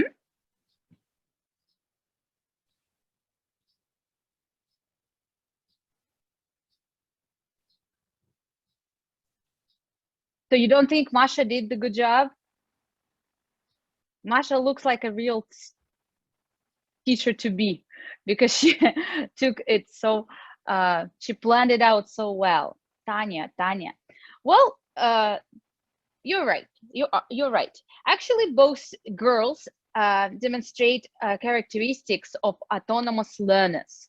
So they really acted autonomously with the use of technology. It's just one of them put a lot more time and effort, whereas the second chose like more of a test, teach, test approach, because your teachers who probably favor this approach, you favor Tanya, because she used practice exercises, and she really learned, used the learning opportunity with the use of technology. Whereas Masha demonstrated much better awareness, planning skill, willingness to do something, and which really kind of echoes the definition of what autonomous learning is. So yeah, and yeah, both of them demonstrated autonomous learning by means of technology, whereas boys just showed that they can use technology, Google something, and I'm sure that you have experienced this problem when you ask your students to do something with the use of technology, and they just Google and feed you the very first thing that comes out without analysis, without critical thinking. And again, we come to the point that student autonomy is very often expected from the students, but it's not taught to them. And it's our responsibility as teachers to raise this awareness and help students develop autonomy through technology, and not assume that if a student can use something, he can use the same thing for learning. So here's another question I want to ask you. We need to work really fast because I'm running out of time. I have one more question for you. Scan the QR code, or again, go to a chat. Name any technology. It could be an app, a messenger, a website that your learners use every day. Or you as a learner, if you currently don't have learners or something, you can just name any technology, any messenger, any website that you use every day. Every day, maybe you use it for fun. You don't use it for learning. You use it just every day. For example, every day I use my email. I use it every day, regardless of the fact whether I'm teaching a class or not.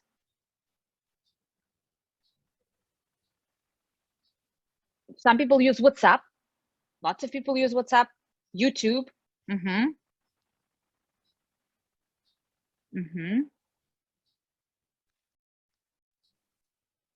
There are some comments in the chat box. So Teams, Microsoft YouTube, Teams, Telegram, Moodle. Nursultan.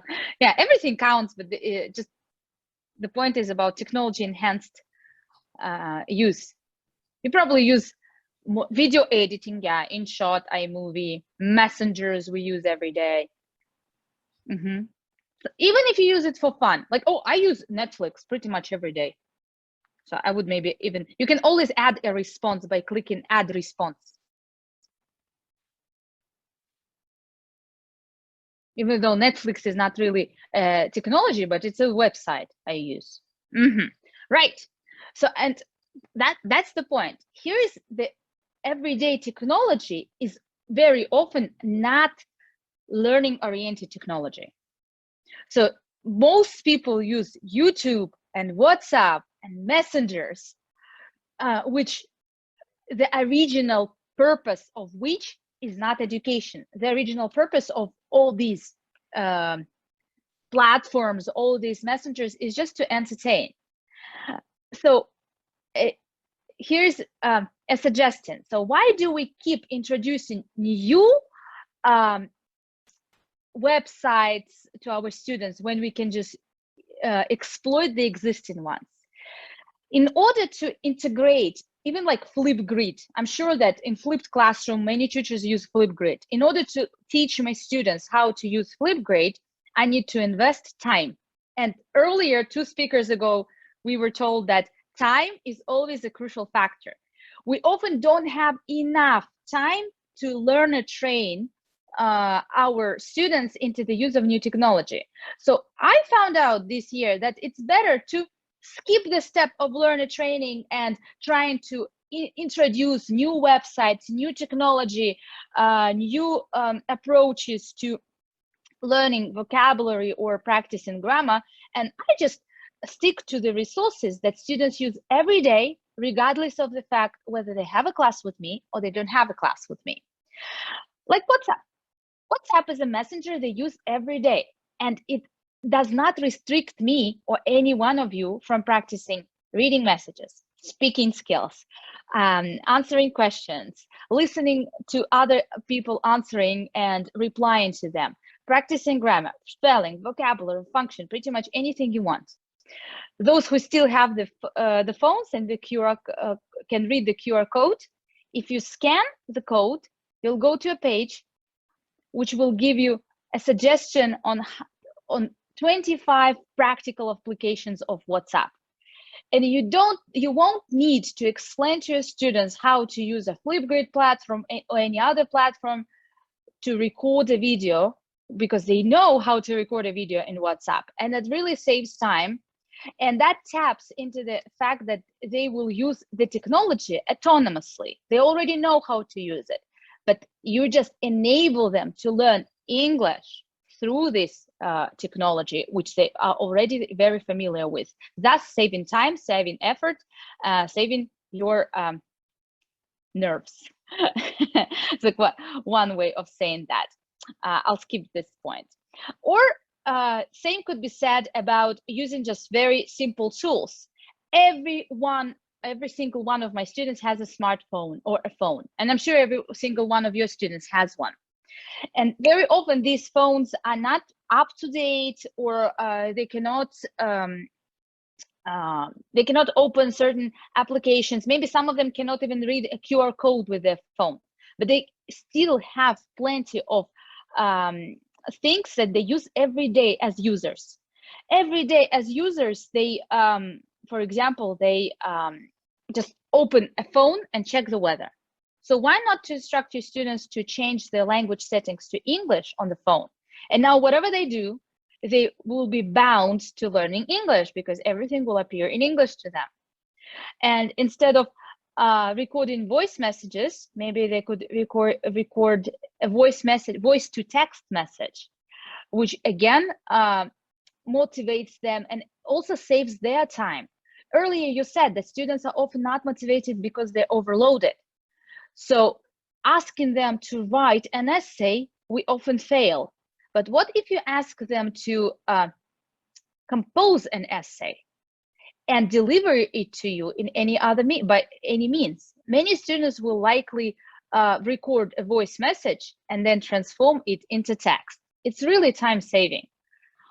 And by allowing to do such things, by changing just the mode a little bit, by speaking the language and the apps that students already speak, instead of teaching them something, a new app or a new platform, we save time and we help to develop autonomy in them.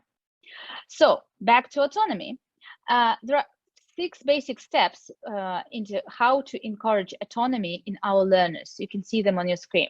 The first one is exactly what I'm trying to do in my classes. Is I always try to build upon the students' prior knowledge.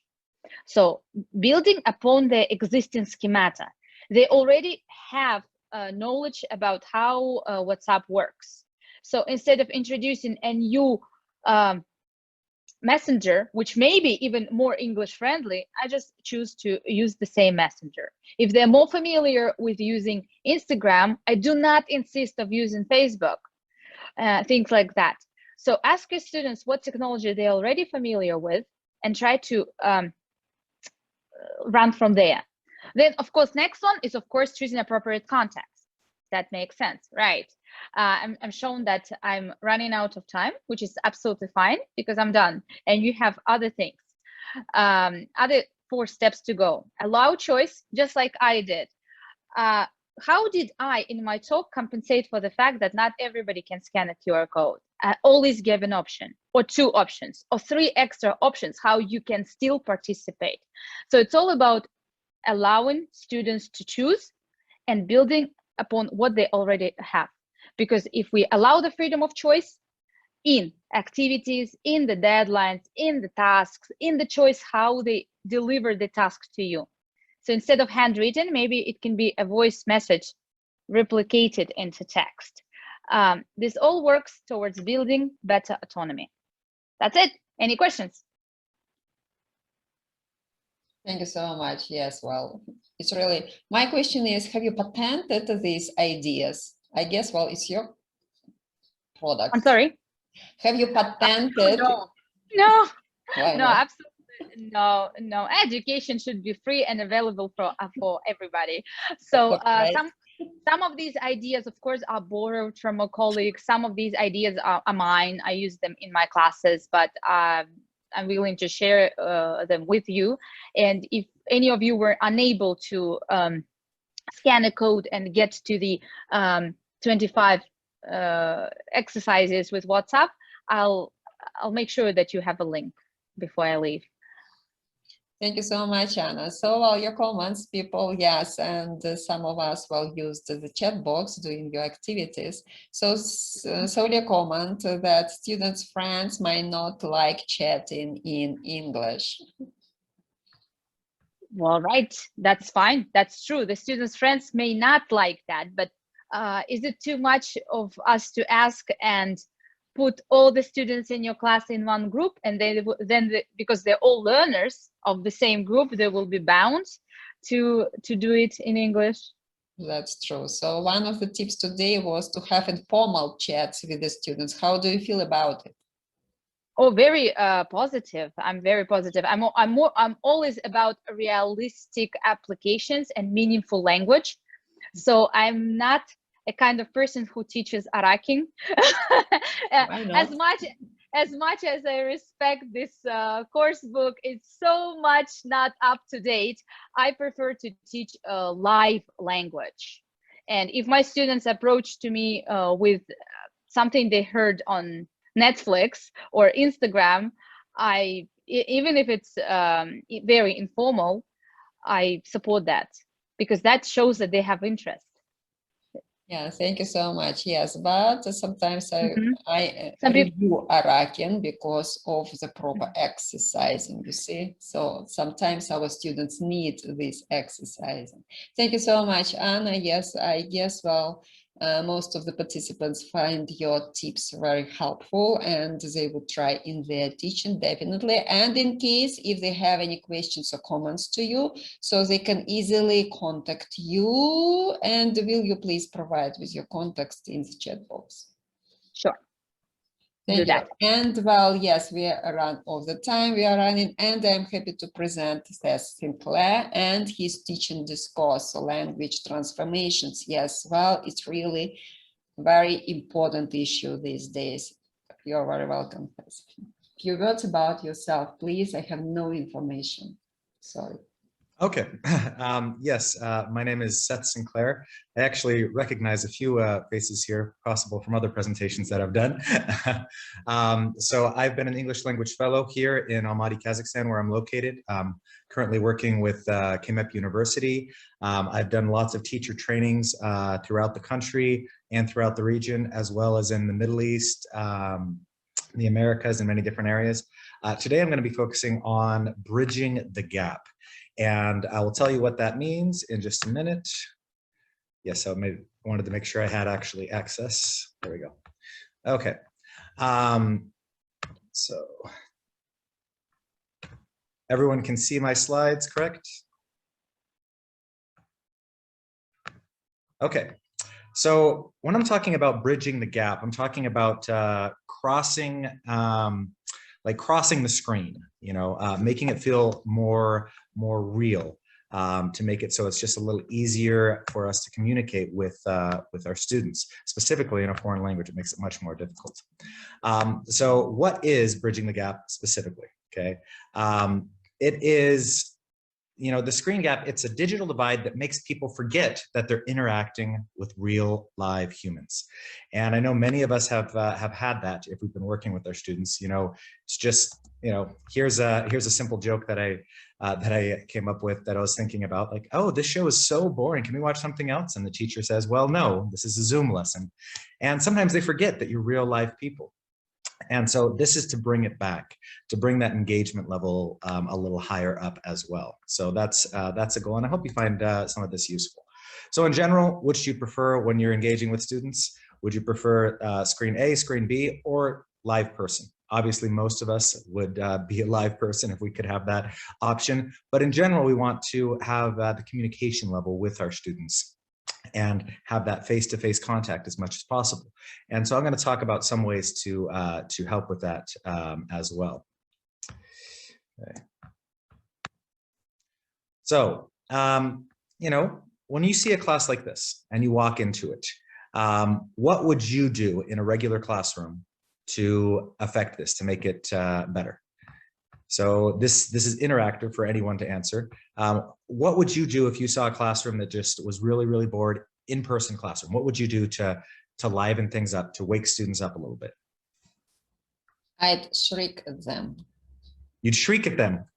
Okay, I like that. So okay, introduce a physical activity.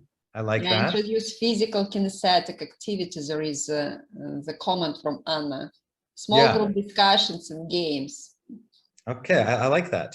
So get them moving, right? Maybe do some TPR, total physical response, have them stand up, do some language activities, do groupings, you know, have them move around. And as much as I absolutely love groupings and Zoom breakout sessions, you're not really moving, you know, you're just moving where they are in the screen. It helps for lots of things, but it doesn't really help them get up and move around. We'll talk a little bit more about that later. So, you know, we all came up with instant ideas when we saw a classroom like this. You know, as educated educators, we have ideas and we're able to think, oh yeah, we can do this. But switching it to the digital realm and making it engaging and making the students realize that we're a real life person, not just a TV show, is the next step that we're going to get into a little bit. So this is one of my most important aspects, at least to me, and that's getting to know your students, okay? What do you do to get to know them, and how do you get to know them? It's really important, and continuing to get to know them. That may not sound like, well, I'm just supposed to be their teacher. Yes, you are, but you have to have that type of relationship that they actually see you as real and as someone who cares about their learning. Many of us, when we were, you know, in the initial stage where, okay, we're in person and now a lot of things shut down and then we had to go online. We at least knew those group of students. We'd met them in person before, so that was a little easier. But then at the start of the next academic year, if we had to start virtually, we'd never met them in person. So how do you get to know them? What do you do to let them know who you are, your personality, your quirks, and get to know them while at the same time helping them to lower that affective filter to learn language? And so here's a couple ideas that I've worked with that have been pretty effective for me and for most of the teachers that I've trained as well. So the first thing I do, and I'm going to go through these next slides really quick because I'm not actually introducing you all to me, but this is a sample of what I would do. So I'd introduce the students to myself and ask them I would introduce myself to the students, sorry, and then I'd ask them some questions just to see what they think. Tell them I'm in Las Vegas. Say, you know, it's not really what you think. It's actually a lot more than just casinos. And, you know, I didn't actually grow up right here in this little tiny casino right there. I actually had cows that I milked every day. You know, we trained horses. And I just tell them a little bit about my experiences living abroad, about my family, and about how they're trying to learn languages now, and they're working on Russian. And I'm doing this while they're listening because they're really curious. They want to know who this teacher is. You know, this is one of my first lessons that I give them. And then after I tell them about all this information about myself, okay, whatever you think is pertinent, then I ask them, well, first I tell them my key, like, okay, this is what I do now because of my experiences, yada, yada, yada. But then I ask them to share a little bit about themselves as well. And this I normally do in breakout sessions. And I visit, depending on the size of the group. Yesterday, I mean, one of the last classes I had 77 students in a group. And so obviously we wanted to break them up. If you only have 10, you'll probably do it as a whole class. But you just, whatever your topic is, you know, this one was specifically obviously for English instructors that I was working with. And I just want them talking, you know, get to know them. It helps me to know English level ability as well, and any questions. But the biggest thing is it lowers the affective filter. I get to know the students and they get to know me a little bit better as well. I think it's one of the key aspects in this. Okay. Now, this is one of the ways that I keep that going. So building that relationship, building that academic trust that the students have in you is very key. But then each week, at the beginning of each week, I take a few minutes and I ask, hey, what was your weekend like? And I just have them tell a little bit about their weekend in English, telling their experiences, you know, just for a couple minutes, just to see, excuse me, just to see so they can, well, they get to know each other. Because when students are in a classroom, normally they're chatting with each other a little bit and they're talking with each other and they say, hey, how are things going? You know, they have that social interaction.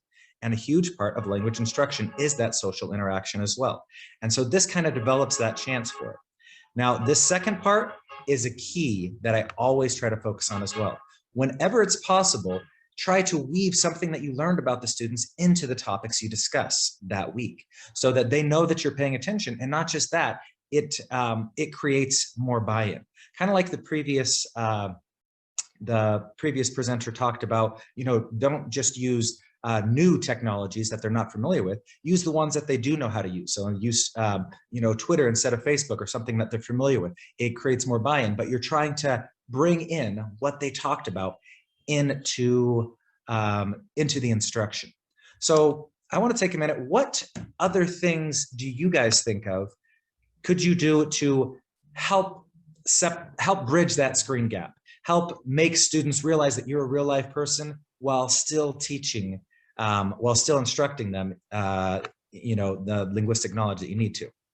There is a comment from Solia Yeshengais, and she allows her students to ask questions about herself after they made introduction about themselves. Nice, I like that. Any other thoughts or comments? Yeah, we shouldn't be afraid to sound personal to them and to say something about ourselves.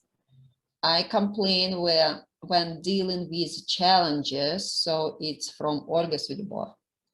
Okay, it may sound like a funny thing to complain, but I totally get that. Like when I'm dealing with something, especially something that's new for me because I'm a foreigner here, and I try to explain like, what is this? I don't understand this. Could you explain it to me? Not doing it a rude way, but just talking about it. And they, you know, sometimes they just laugh like, oh yeah, that happens to me all the time and da-da-da-da-da, but it gets the conversation going. It gets, you know, aspects going. That's true. Yes, it's not the question about being weak. Yeah, but we can raise discussion and ask for tips from them. We can pretend that they can teach us something. Okay, perfect. Talk on different topics in the beginning of each session from Solia again, Yeshengais. And, you know, have different topics, have different things, and don't be afraid to you know, make mistakes or be silly. They like getting to know you. Like one time I had my daughter walk in the middle of my class, and I ended up bringing her in as part of the presentation. It wasn't something that was supposed to happen, but it ended up being great. It actually ended up well. And I said, what did you learn from your teachers in Russian today? And then I'm like, could you guys use that in your English class? Like, oh yeah. But you know, so you got to do some of those impromptu things and get them knowing a little bit more. Unfortunately, because the other presenter went a little over, I don't have tons of time. Actually, I'm very short, but I'll try to get through some of these the remaining ideas that I wanted to just a bit.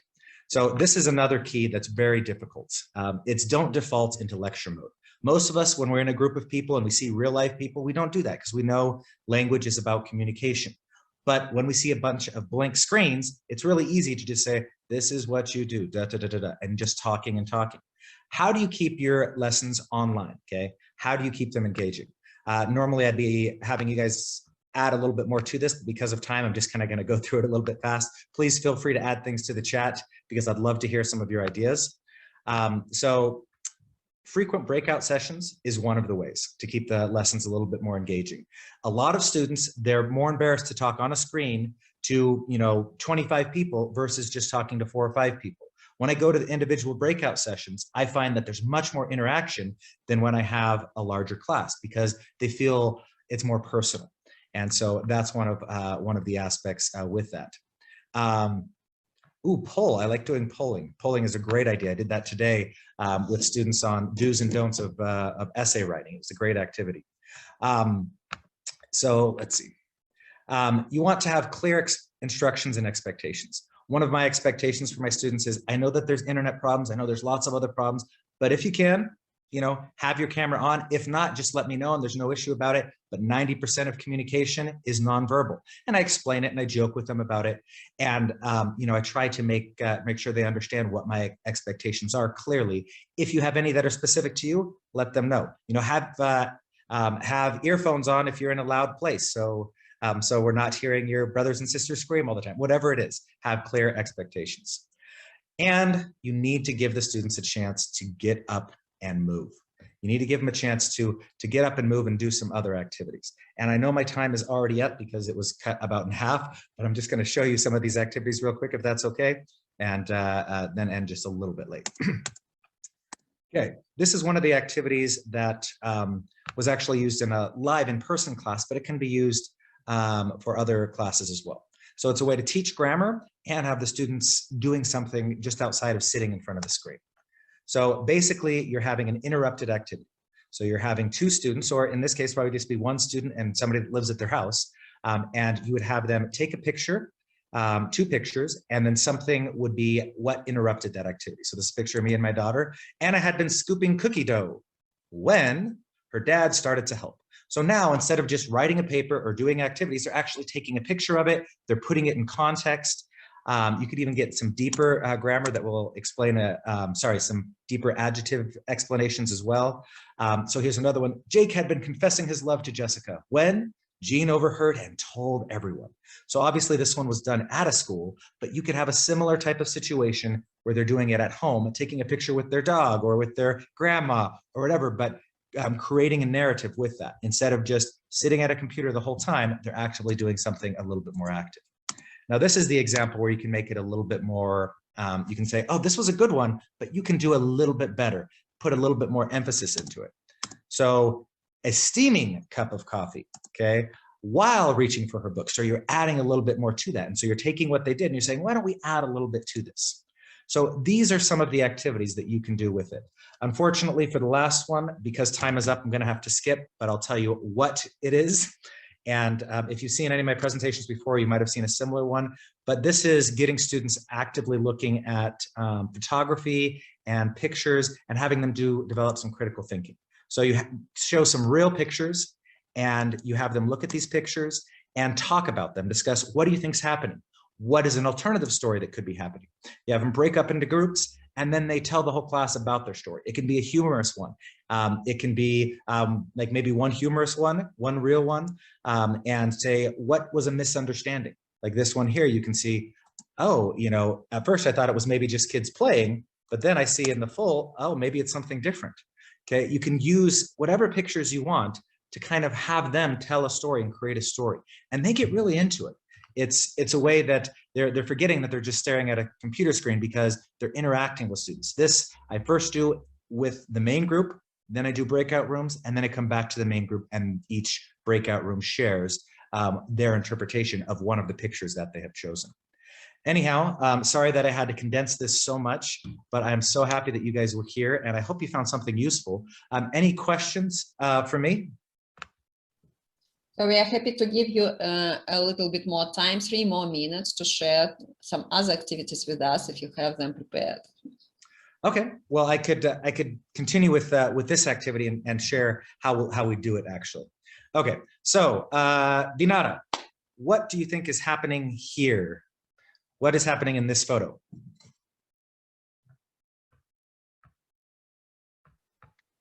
Hello, Seth. Well, I don't know. Well, the boy is trying to rescue himself, maybe, from some part of the building which is on fire, or maybe he's just practicing some moves. I don't know, because yeah, it's hard. So maybe rescuing himself, or maybe practicing some moves like parkour or something? Yeah, yes, okay. Because I know sometimes teenagers, some of them are quite adventurous and maybe a bit even crazy, because they can find some fun activity amongst, different like ruins, or, so this building, maybe it was bombed or something, so there is some tragedy. So I would say that maybe he's trying to rescue himself, but it's a very unusual photo. Yeah. Maybe trying to rescue, lots of different things that could be happening. Okay. Anyone here? What do you think? Anyone? What do you think's happening here? This elephant is trying to walk through the street full of bicycles. Maybe it was taken in India, this photo. Yeah, a lot of people think it was the elephant went mad. Okay, you can see here actually a tranquilizer dart. I make sure whenever I'm telling the students about this that I don't actually tell them what happened if I know. I try not to know. I actually try not to look up what actually happened. I just try to make sure it's a true picture, and then I have them give their own ideas. So this one, I actually showed it Indy, and they told me exactly what it was. I didn't know about it before, but they actually told me exactly what this one was. But a lot of students may not know what's happening here. And I love this one because you take a picture like these two right here. It looks like it might just be a happy couple. And then you look at everyone else and something's going on. And I have them think, what do you think is going on? And then another wild animal with the tranquilizer. One of my students said, oh, I think the hippo bit off his arm and that's what he's doing there. I'm like, I don't think that's what happened. But just have them think about it. Have them engage in these activities. Because it really, really makes it interesting. One of my funnest ones that I've seen students do with this one is they say, oh, she's just a really bad cook. She was trying to cook and she exploded her kitchen. And, that was their humorous one. But then I say, what do you think is really happening?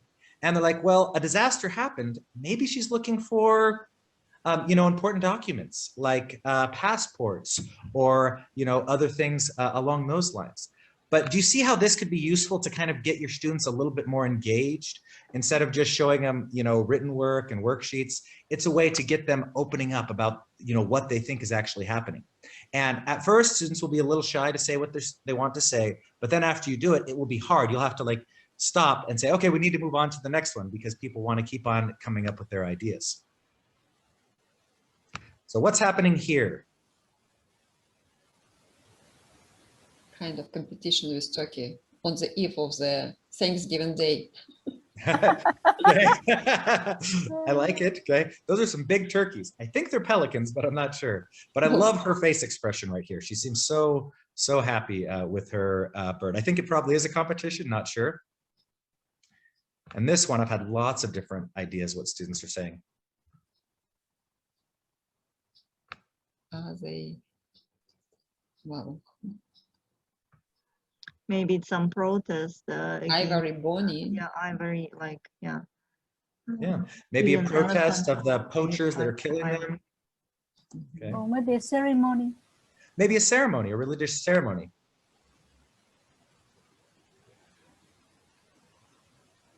Yes, how about sources for these pictures?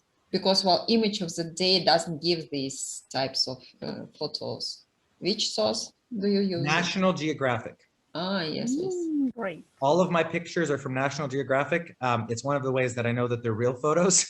And I purposely use them without, looking up all the information for them. There's actually an activity that National Geographic does as well, like to have students talking about it, what type of activities is going on. This one, I was thinking maybe it's a stunt or something, like a movie stunt.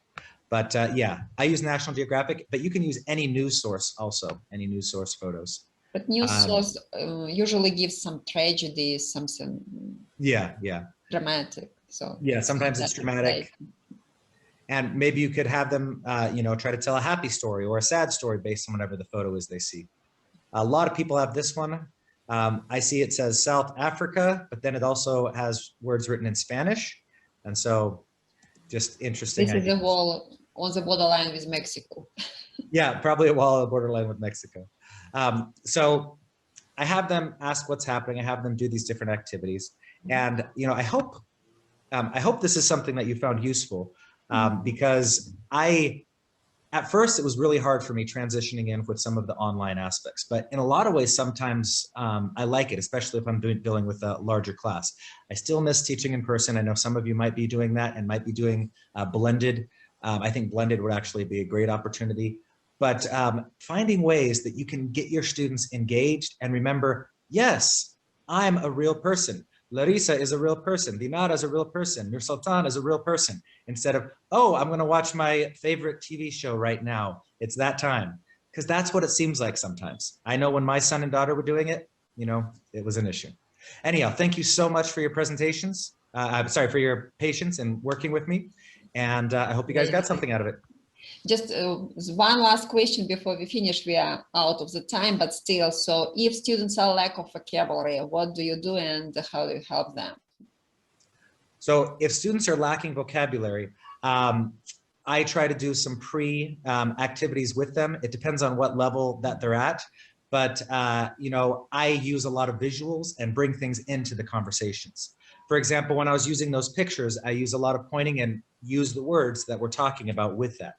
And sometimes if I have a lower level student, but most of my students are higher level, I might have a student, help them occasionally with some of the chat aspects. But I try to keep it as pure TPR, as pure, as physical as I can, being a virtual environment. Thank you for your tip with these two selfies. Really like it. Thank you. Thank you so much. Well, I really appreciate, every comment and presentation, but I'm sorry we have to go back to the main session room. Am I right, Nur Sultan? Yes, sure. And yeah, before we go there, I'd like to thank Tatiana. Thank you very much for hosting the session. It was really professional, very coherent. Yeah, and also I'd like to thank the speakers for your profound insight into your let's say studies, right? So yeah, now we're going to join the first session.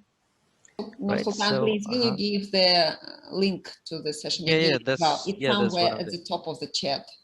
Yeah, so you can see it in the chat. So now you can join the first session. Shall we leave this and then go there? Yes, sure. Yeah. Thank you.